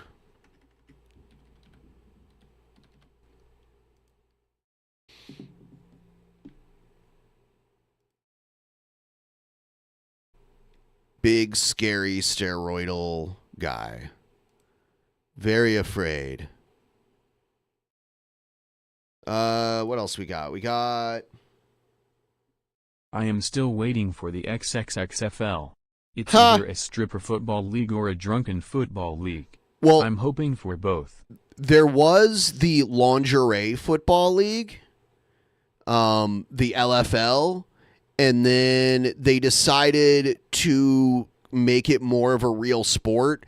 Instead of wearing lingerie, they made the women playing it wear like hockey helmets and like hockey padding, but they still had like boobage showing. They had like cleavage showing, and then they changed it to the Legends Football League, which I'm not sure if that survived COVID. A lot of small time sports leagues went under during COVID. LFL football, does it still exist?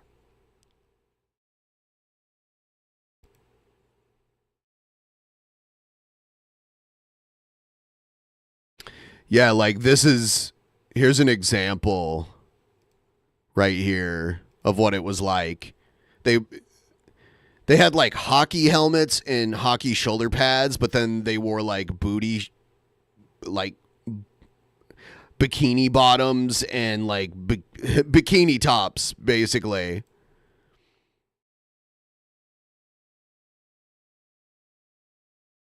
There used to be like a bunch of teams that were part of this. It's like arena football.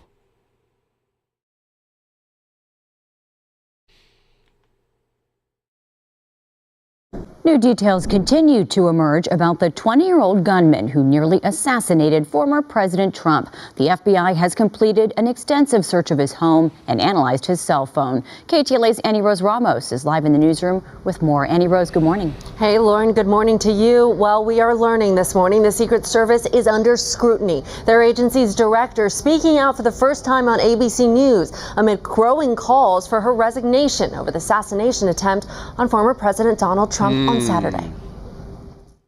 There are some members of Congress calling on you to resign. I appreciate the Secretary's comments, and we're going to continue to be transparent and communicate with people. Do you plan to stay on? Absolutely. I do plan to stay on.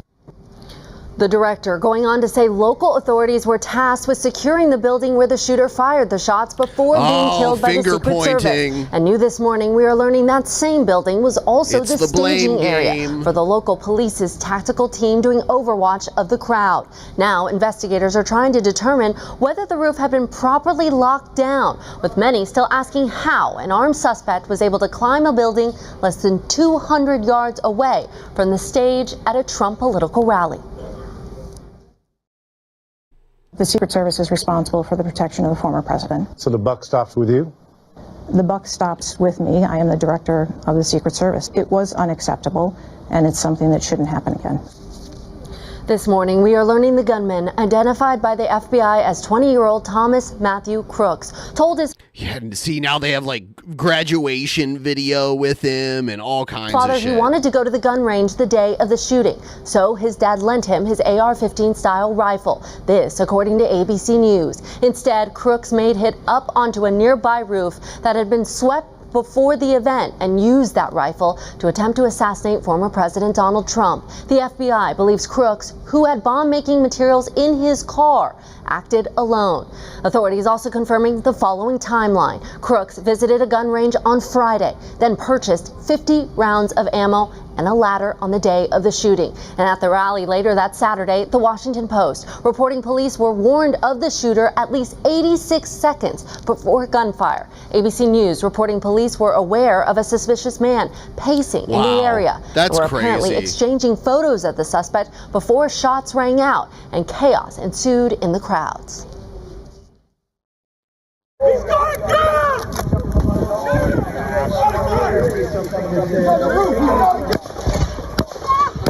He's on top of the roof. Don't go over there.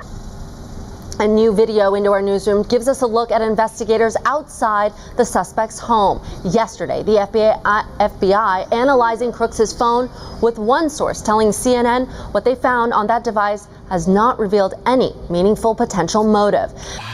And Lauren and Frank, this morning we're learning from lawmakers from both parties who are calling for heightened security measures for presidential candidates. As for the director of the Secret Service, she will be testifying before Congress on Monday as her agency participates in an independent review of Saturday's assassination attempt. Frank? Bill? Bobby Joe, Bobby Jean. Yeah, this is crazy. What? Oh, here's more. Stop. He's being bullied in a classroom. I mean, maybe they're just playing around. Thomas Crooks. Thing that said, take a look at what happened. A kid that was always alone. He was always bullied every day. You can see the guy there. That was crazy.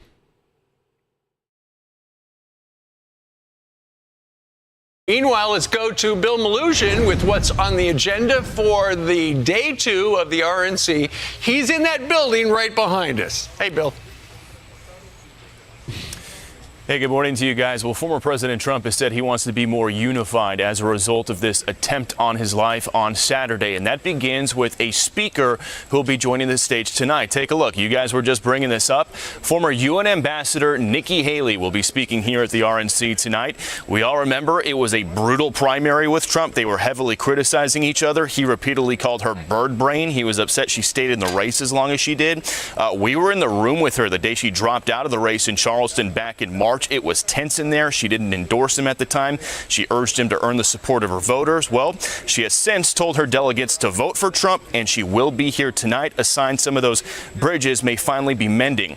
As for former President Trump, take a look at this. It was remarkable. He showed up here at the RNC last night, his very first public appearance since he was shot on Saturday. He received a huge wave of applause, cheers, with some of the crowd chanting, "Fight, fight, fight," a nod to what Trump said himself after he had been shot. See, now they have a new slogan, a new mantra now also. The fight, fight, fight. It's very generic, but it's very powerful. And then take a look at this. Wall Street Journal reporting that Elon Musk is planning to donate a staggering $45 million per month to a new Trump-aligned super PAC. Musk endorsed Trump on Saturday after the assassination attempt. Trump was also recently endorsed by billionaire hedge fund manager Bill Ackman. And then take a live look at the Pfizer Forum here. Tonight's theme for the RNC is Make America Safe once again. A heavy emphasis on crime and a topic we have covered relentlessly here at Fox News, the southern border. Earlier this morning, a mom who lost her son to a fentanyl overdose spoke out on Fox. Take a listen. Donald Trump wants our community and our world and our national, whole country safe.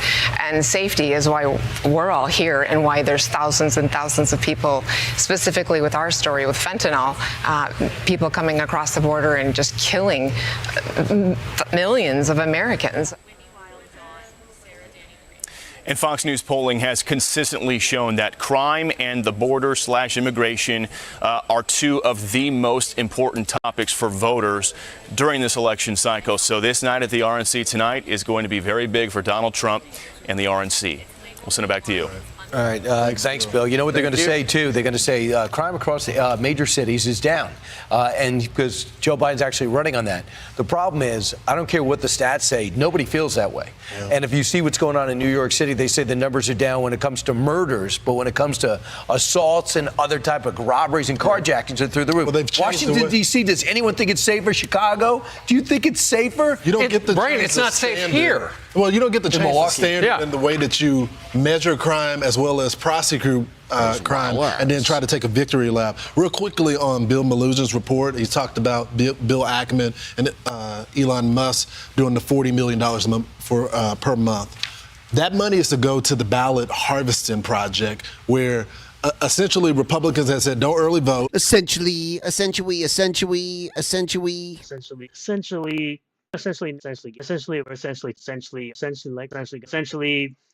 Essentially, and don't mail in your vote. Well, now they're saying we want an entire initiative of attorneys as well as door knockers.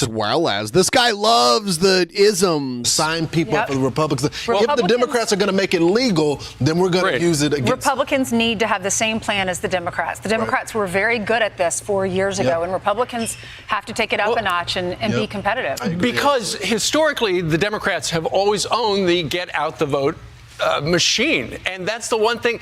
Joe Biden in the back of his head is thinking, well, you know, Trump doesn't have that. But now with Elon Musk committing $45 million a month. Did you guys see the video where Destiny argued with Elon Musk on his sock account? Trump quite the piercing.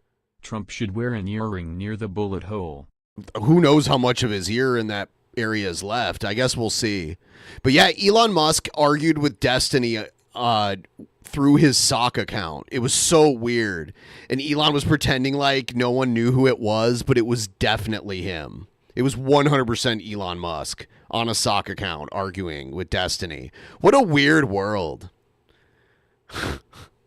What a weird fucking world we live in. Along with the Winklevoss twins, they're part of it. They're going to be registering voters. They're going to convince people to vote early and request mail-in ballots in swing states. And so that could actually, you know, in Wilmington, at the Biden HQ, they're probably going, wait a minute, that was like going to be our ace in the hole. Right. Now they're catching up. Right. Because they're already hiring hundreds of people in these swing states to do exactly that. Critical. They also got Joe Lonsdale. He created Plantier. He personally donated $1 million to the group. This other one leader of the America PAC told a friend that the group expected to have a major donor who would make donation in 4 batches. The Super PAC also has 3 people close to the organization. Is led by Joe Lonsdale and a politically ambitious venture capitalist in Austin who serves as a confidant. So they're coming out in droves. This other guy, his name is Dave Rexroad. He's a top political operative who recently has served as a key ally to Governor Youngkin. He's going to go help out Trump. So there was a problem. No one ever thought that Trump would outraise Joe Biden. Now, no one is donating to the Biden campaign. No. Democrats are trying to ice him out. No one is donating. I don't know about that's true. If that's true, but some people did pull their donos. And other people, David Axelrod's group is trying to say, don't give him a dime, give him the real polls, show him how bad he's losing, get him to quit. He goes, I don't quit. So the money they're in a Texas standoff, and they're going to stare each other down. Meanwhile, the money's pouring into the guy that just almost got killed. Yeah. And he's standing up. Donald Trump, yes. Elon Musk's sock account is called Adrian Dittman. Adrian Dittman, and if you look at it, shows that Elon follows this account too, and it's just some random account. It has a lot of followers though, because a lot of people have caught on to it, and that was the account arguing with Destiny. Then the case was dismissed in Florida. The classified documents we didn't case even was talk about dismissed, and Donald Trump said, "I am having a great week. I am blessed to be alive." The man that almost just got killed and said, "I'm having a great week." Well, January 6th could be next, and let's go revisit that conviction with immunity now in the New York case. I'm Steve Doocy. I'm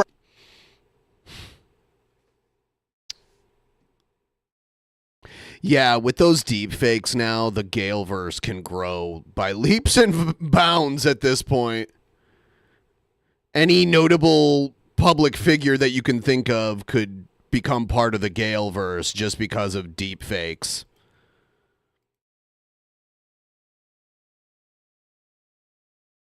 I have to go to the bathroom really quick, everybody. I am going to do that, and I will return in just a moment. See you in just a minute.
carpet is all covered in jizz. I'm Jared Genesis. Do you know what I am saying? I'm hanging at playground, watching kids playing. I'm an alpha, I live with my dad. You're a synth bro, and I'm just a Chad. I'm a black belt, you know what it is. And my carpet is all covered in jizz. I'm Jared Genesis. Do you know what I am saying?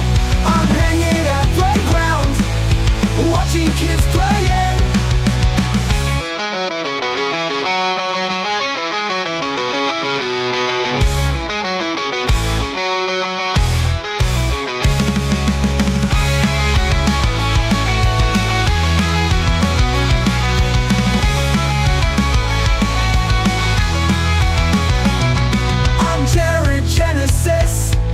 You know what I am saying?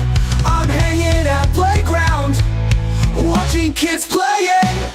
I'm Jared Genesis. Do you know what I am saying? I'm hanging at playground, watching kids playing.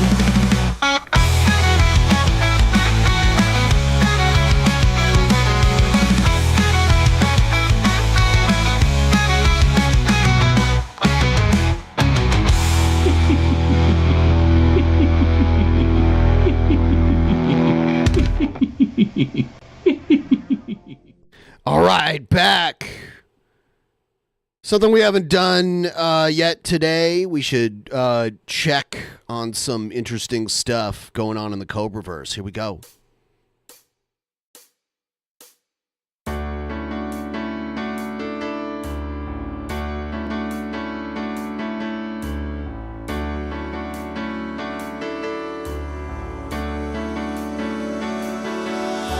Somewhere in the world today, men have got to stand up strong, face the truth about themselves, to understand what went wrong.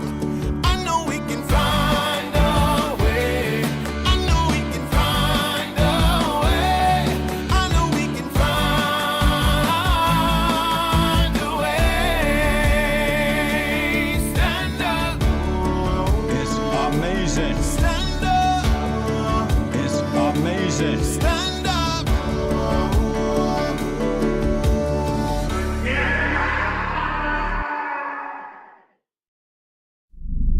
This is part of the Boglum Chronicles Well, Back in Time series. Your boy Cobra's got the muscles. I don't have a 6 salary income. A 6 salary income? He means a 6-figure salary. But I'm 6 feet tall practically, 5'9", 6 feet. What? The girlfriend 5'9" is not practically 6 feet. Like 5'11" is practically 6 feet. It'll happen. I'll get a sweet, smoking hot of age female that's non-related, cisgendered, alive, and of age.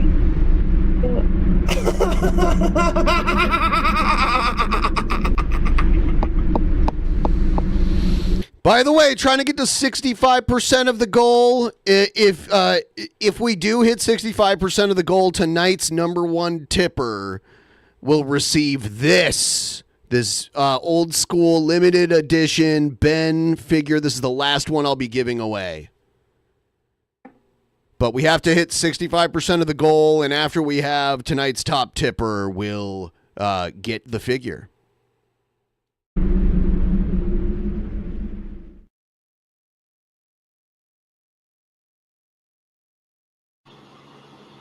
What is up, fellow YouTubers? What is up, YouTube? Back at it with another video. We have an 8-piece jalapeno cheddar bites. Build your own bundle from Burger King. Choose a sauce, ranch. People have made the correct assertion that the apartment was as much of a character in King Cobra's content as he is, and you know, the buddies that would come visit him and everything, because you would get because it was a wide open room and the computer was up against the wall, so you could basically see the entire living room area behind him, and how he would get up and fall, and he would get up and answer his door, and you could kind of see the door and everything. And now his new setup, it doesn't lend itself to content as good as this location did. And the one before that kind of had a similar configuration, but the new one is just, I don't know. It looks like there's very little room between him and the computer and the wall behind him. Choose a drink: Coca-Cola, Hershey's Pie, and for our sides we got medium French fries, bacon cheeseburger, and original chicken sandwich, and a 10-piece chicken nuggets. They did not have a Hershey's Pie, so they hooked it up with this instead. We got some vanilla ice cream, and I don't want to eat as much of this as I can. Non-sponsor. Oh my god, here we go. You're not allowed to use DoorDash. You better apologize immediately, dude. Fuck you, block. We got a double bacon cheese. Oh, I wish it was a double, but it's good. God damn it. Breathe. Build your own bundle number 3. Ranch, Coca-Cola, desserts, medium French fries, bacon cheeseburger, original chicken sandwich, 10-piece nuggets. I also ordered a 8-piece jalapeno bites.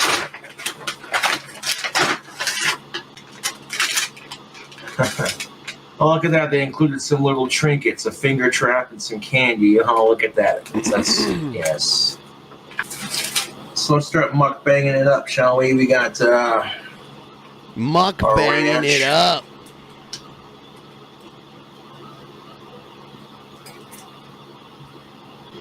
Sitting here eating a build your own bundle. Number 3. Oh my god. If I don't get to the dessert, if I do not have room for the dessert, it is what it is.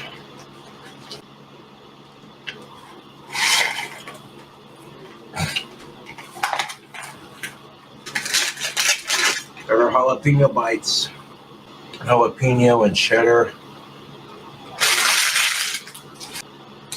Now we got a 10-piece chicken nugget and 2 sandwiches.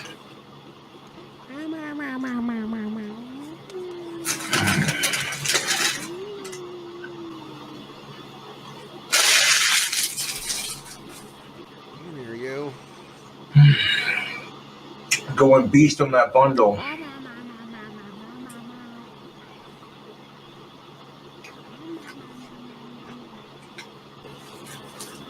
What do we got here? Bacon cheeseburger. Oh, yes. Maybe splash a little bit of ranch on there.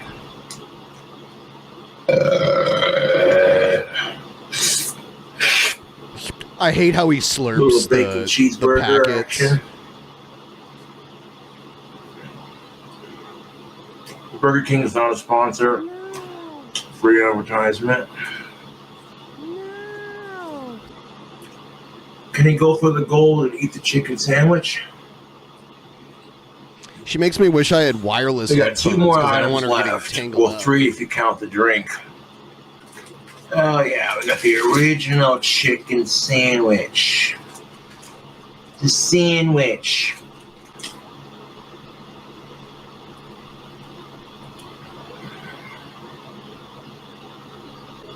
Oh, little dog. Going for the gusto.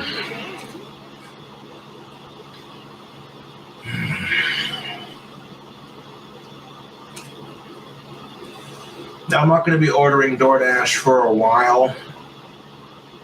You know what I'm saying? The money built back up. But inauguration trying to be night, cute and go against the grain. Burger King. Looks like he has no inauguration pants night. on right here.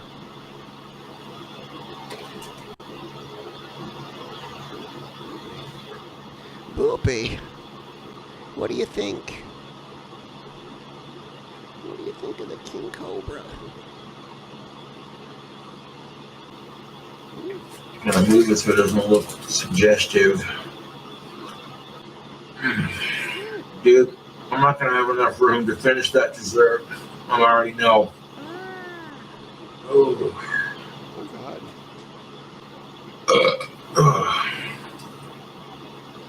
Trying to slam a hole, build your own family bundle number 3.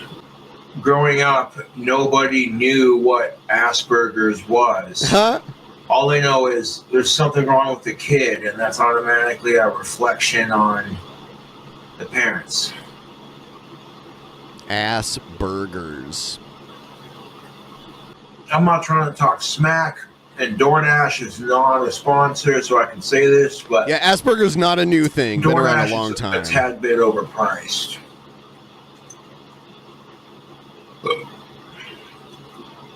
It's convenient if you don't want to leave your house. You know, just have the food dropped off, but I could have easily bought this meal at Burger King for $15. King Cobra 15, is 16 bucks. smoking. But with DoorDash fees, I'm paying like $22, $23, $24, depending on how much of a tip I leave. And it's, dude, convenience over. Asperger's is when you put rump roast through a meat grinder and make ground beef out of it. Right? Proper pricing, I guess.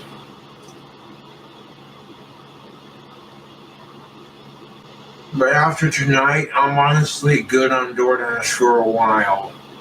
Like, it's not just because it costs too much money. It's just, you know. It is what it is, but I digress. Satisfying as cooking the meal yourself, and you start thinking how many groceries you could buy with the money you spend on DoorDash. Yeah.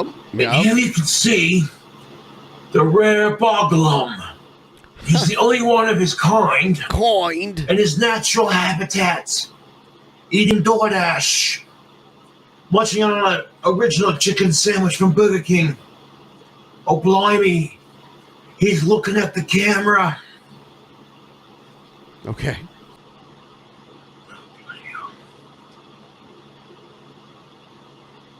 No, I'll be saving this for later. I mean, it's only a couple of fucking bites, mind you, but I'm already feeling full.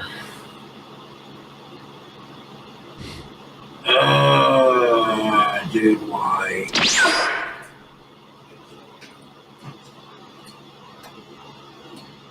Oh my god. YouTube, if I get hungry, I'll have that as a midnight snack later. What do you want, little baby? What do you want? Huh? Say hi to everybody. Love and Vanity is going to be my Valentine's Day album. There's no actual guarantee that I'll get it done before then, but I'm certainly going to try. Just like I said, I don't give a fuck. Like, when it comes to love and dating, you want to have standards, go for it. Everyone's allowed to have standards. Just don't be an asshole about it. Some men like their women a little bit heavier. Some don't really give a shit. Some like pussy to smell like Wendy's. It is of age, and it's clean, and they have a good chemistry connection in the moment. They're going to take it because it's consensual and you're both adults, right? And I'm one to talk about body positivity after eating all that fast food. Your boy Cobra's going to get a gut, and I don't care. Just the level of effort it takes to maintain a six-pack abs is ridiculous. I enjoy fast food and bacon cheeseburgers and beer and pizza too much, man. Nobody likes eating healthy. And don't get it twisted. You might think I'm an asshole, and you're entitled to that. Boopy's trying to... She likes to try to dig on the couch over here in the studio. She'll just, like, start trying to, like, dig. But she's so little and weak, she can't even... She can't do any damage to the couch, but she sits there and like digs at it like she's trying to dig a hole. It's very cute. I can't be an asshole. I go too far to prove my point. However, hear me out. Okay, Yeah, what is this shit on the carpet? I remember when this was I'm there. all for body positivity, 100%. Loving yourself no matter what size you are. Self-love is good for people. Is that a mustard stain on the carpet, they said? I guess I should switch it so you guys can see the comments. Let me grab it. Here we go.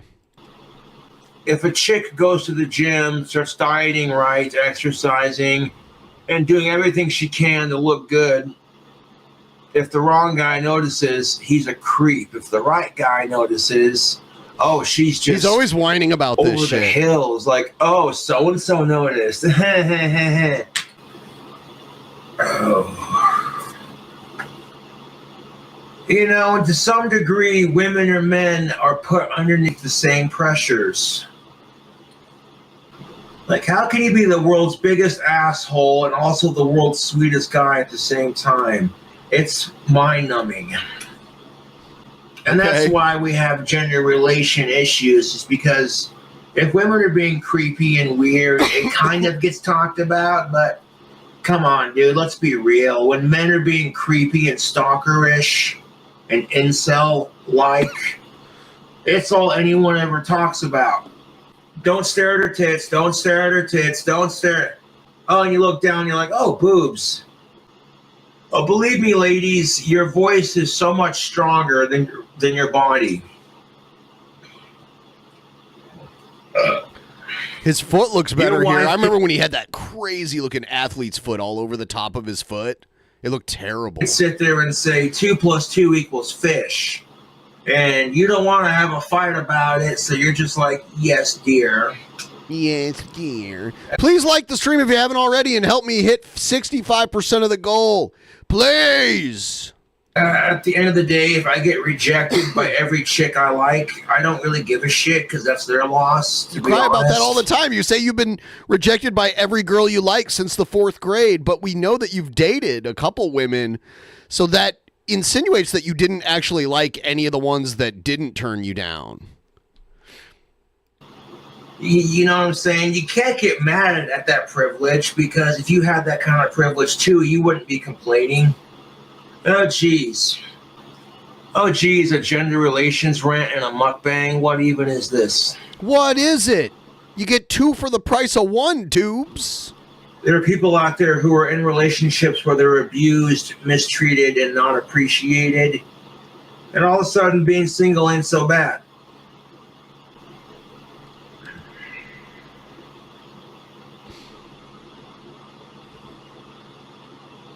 And you know what's sadder than gender relations? There are people out there who tune into your videos just to leave a nasty comment, just to dislike it.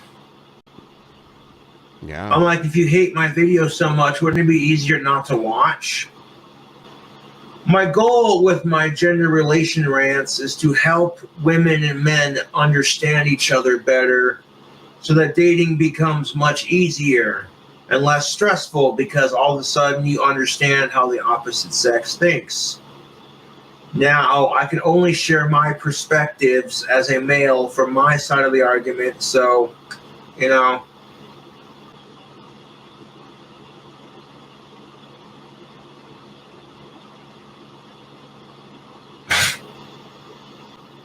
Anyways, YouTube, thank you for watching the gender rant and the mukbang. I'll catch you later. All right. Gender relations rant, tubes.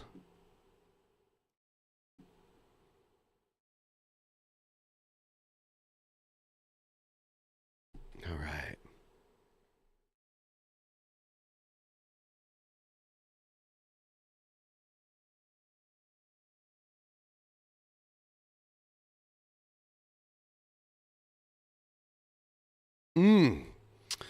Yeah, that was some tubes.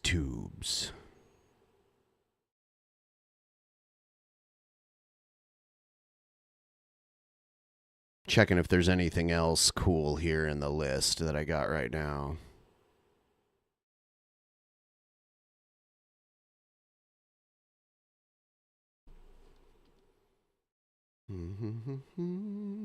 Just going through this. Just a moment.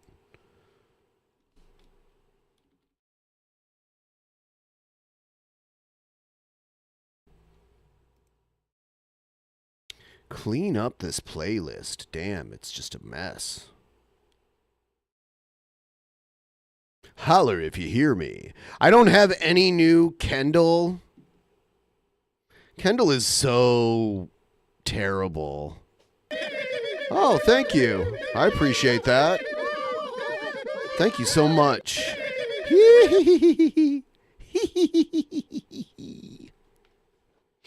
Yeah. Yeah, this Friday, me and Kendall, or I'm sorry, me and Jeff Holiday are going to put Kendall versus Sturgis and see who is worse, Kendall or Sturgis. Who is worse overall? Kendall versus Sturgis. And we saw last night, the video we watched, Kendall was getting hit by his, not like hit super hard, but like kind of like bullying, like teased hit by his dad, being like, tell him you're dying of cancer so you can get donations.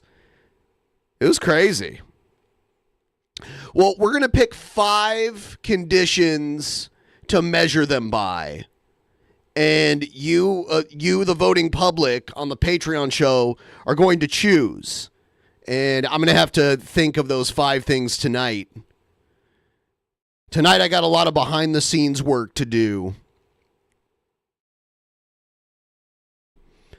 And that's going to be one of the things. Also booking Actual Mania, getting like the final booking done for Actual Mania. So both of those things. And I'm going to be streaming tomorrow, too. I'm pretty sure I'm going to do it on my other channel tomorrow.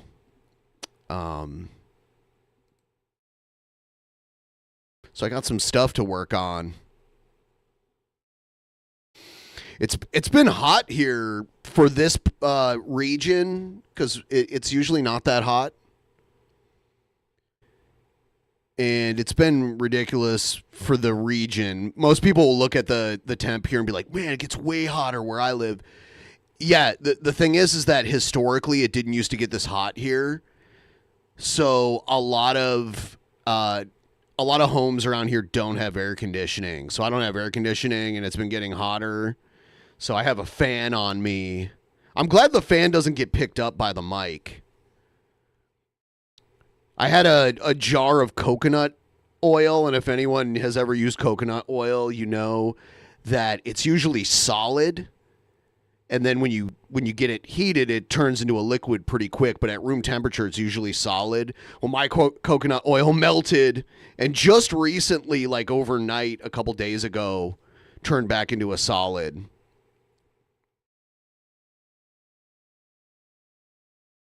Window ACs do not work. Well, I mean, like, I could do like the floor unit AC, but I can't do the window one, like the one that actually rests in the window because of the way my windows open. My windows don't open well for like an in-window unit air conditioner. I'm fine with this. I got a fan. It gets cold at night. It like drops down into the 50s at night, like the mid 50s. But then during the day, it'll go up to like high 80s, low 90s, which is hot here. Like if you don't have AC. Yeah, right now, like my coconut oil is like melting during the day and then turning back into a solid at night.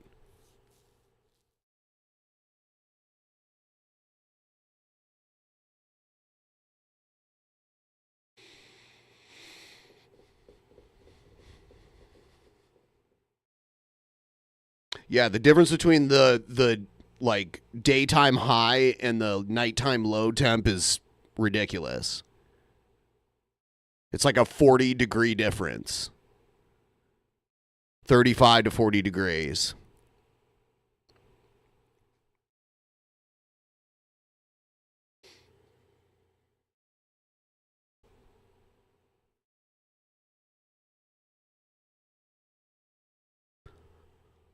Ugh, it doesn't get humid, though. It's a very dry heat. Not very humid.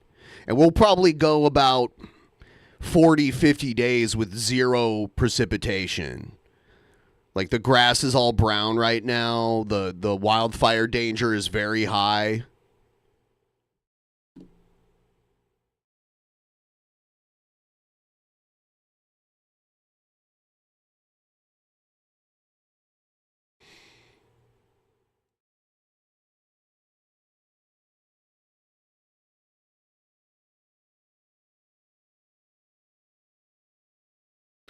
You're talking about Mercury? What a weird... I'm talking about here.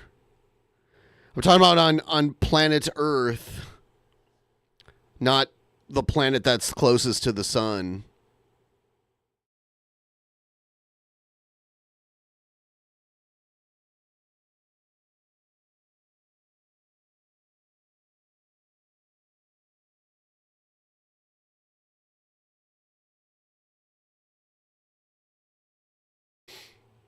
So yeah, I'm thinking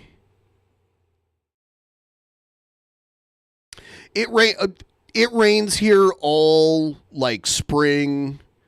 It rains it starts raining in the like late fall, and it rains like 5 days. It slowly goes from like 2 to 3 days a week, and then it'll start raining like 4 to 5 days a week, and it's always this really light, like misty drizzle.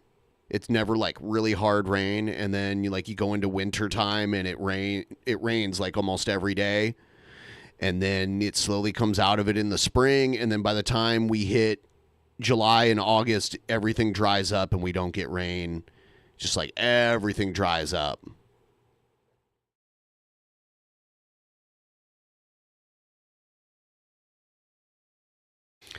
I have that. I'm thinking I might just save that for tomorrow because the donos seem to have dried up a little bit. Did I? Yeah, I got one from Behemoth like 7 minutes ago. That was the last one. We didn't... I thought there'd be a race to win the figure. The first time I put the figure up for grabs, there was like a race. 2 people like really competed over it. And I was like, damn, I should probably put a couple more of these figures up for grabs, but it just never recaptured the magic.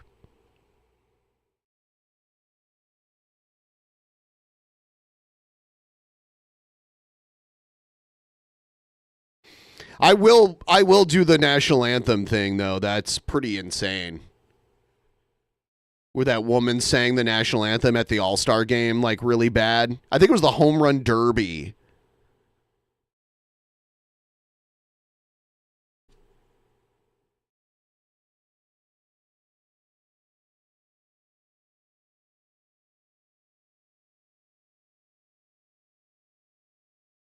It's okay. I don't have to be loved by everyone.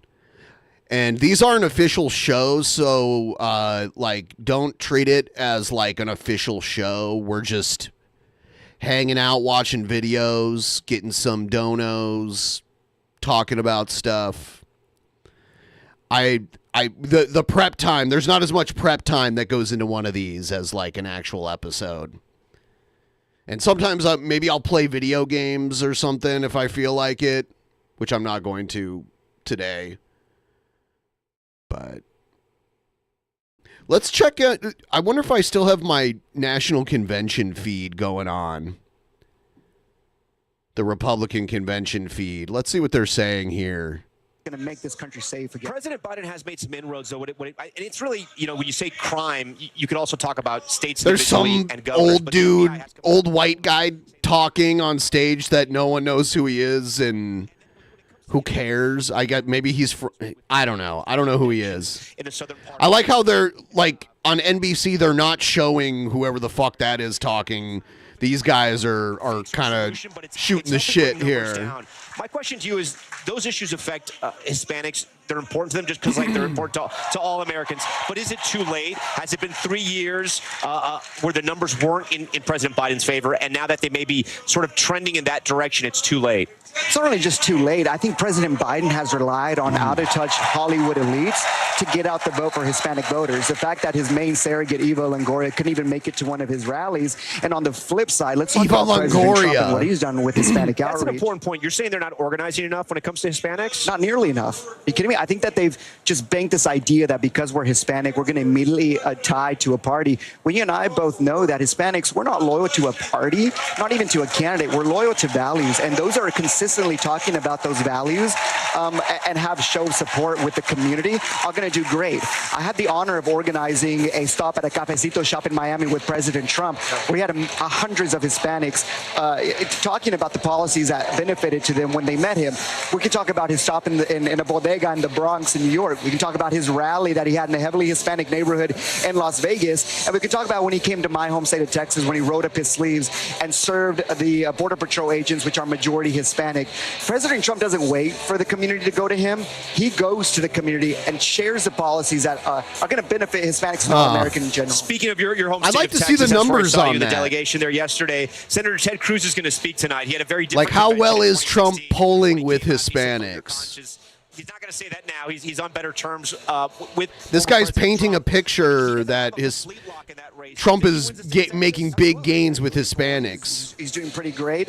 I think it just comes down to the fact that Texas has been leading in a lot of different areas, whether it's the economy. But Democrats have made inroads there, and they have made with candidates that have attracted attention, and at times still a red state. I'm not saying it's a purple state like some have tried to claim, but the Democrats have made inroads. Should Republicans there be worried? 100%. They should. Every candidate, every campaign should be worried, especially because of the fact that Texas is now a majority Hispanic, meaning sooner or later we're going to be the majority on the voting rolls in Texas. So if you don't start outreaching to our community today, you will lose Texas tomorrow. And I think having Senator Cruz understand that, visiting Hispanic churches, visiting Hispanic business leaders, and emphasizing more policies and what he's done to safeguard business and the economy in Texas is really going to help him in this election cycle. Abraham Enriquez, you called it 2 years ago on Top Story Live. Brought you back. Great to hear from you again. We appreciate it. We're going to have much more tonight from Milwaukee. Still ahead, the highly anticipated moment. Former Trump rival Nikki Haley set to speak this evening. What she's expected to say as several of Trump's former opponents unite to support him. She's going to fall in line because she's still part of the establishment. She's not going to... They're like, what's Nikki Haley going to say?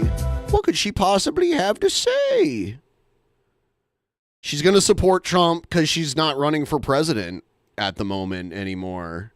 So she'll support Trump now at the convention. They're all going to... Anyone who's willing to appear at this convention is endorsing Trump. Because they're solidifying him as the nominee.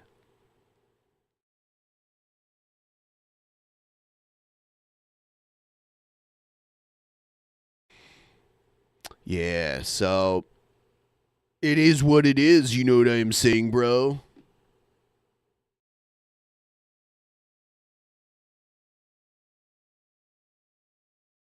So I think it's time to wrap this one up. It was a fun time. I enjoyed it.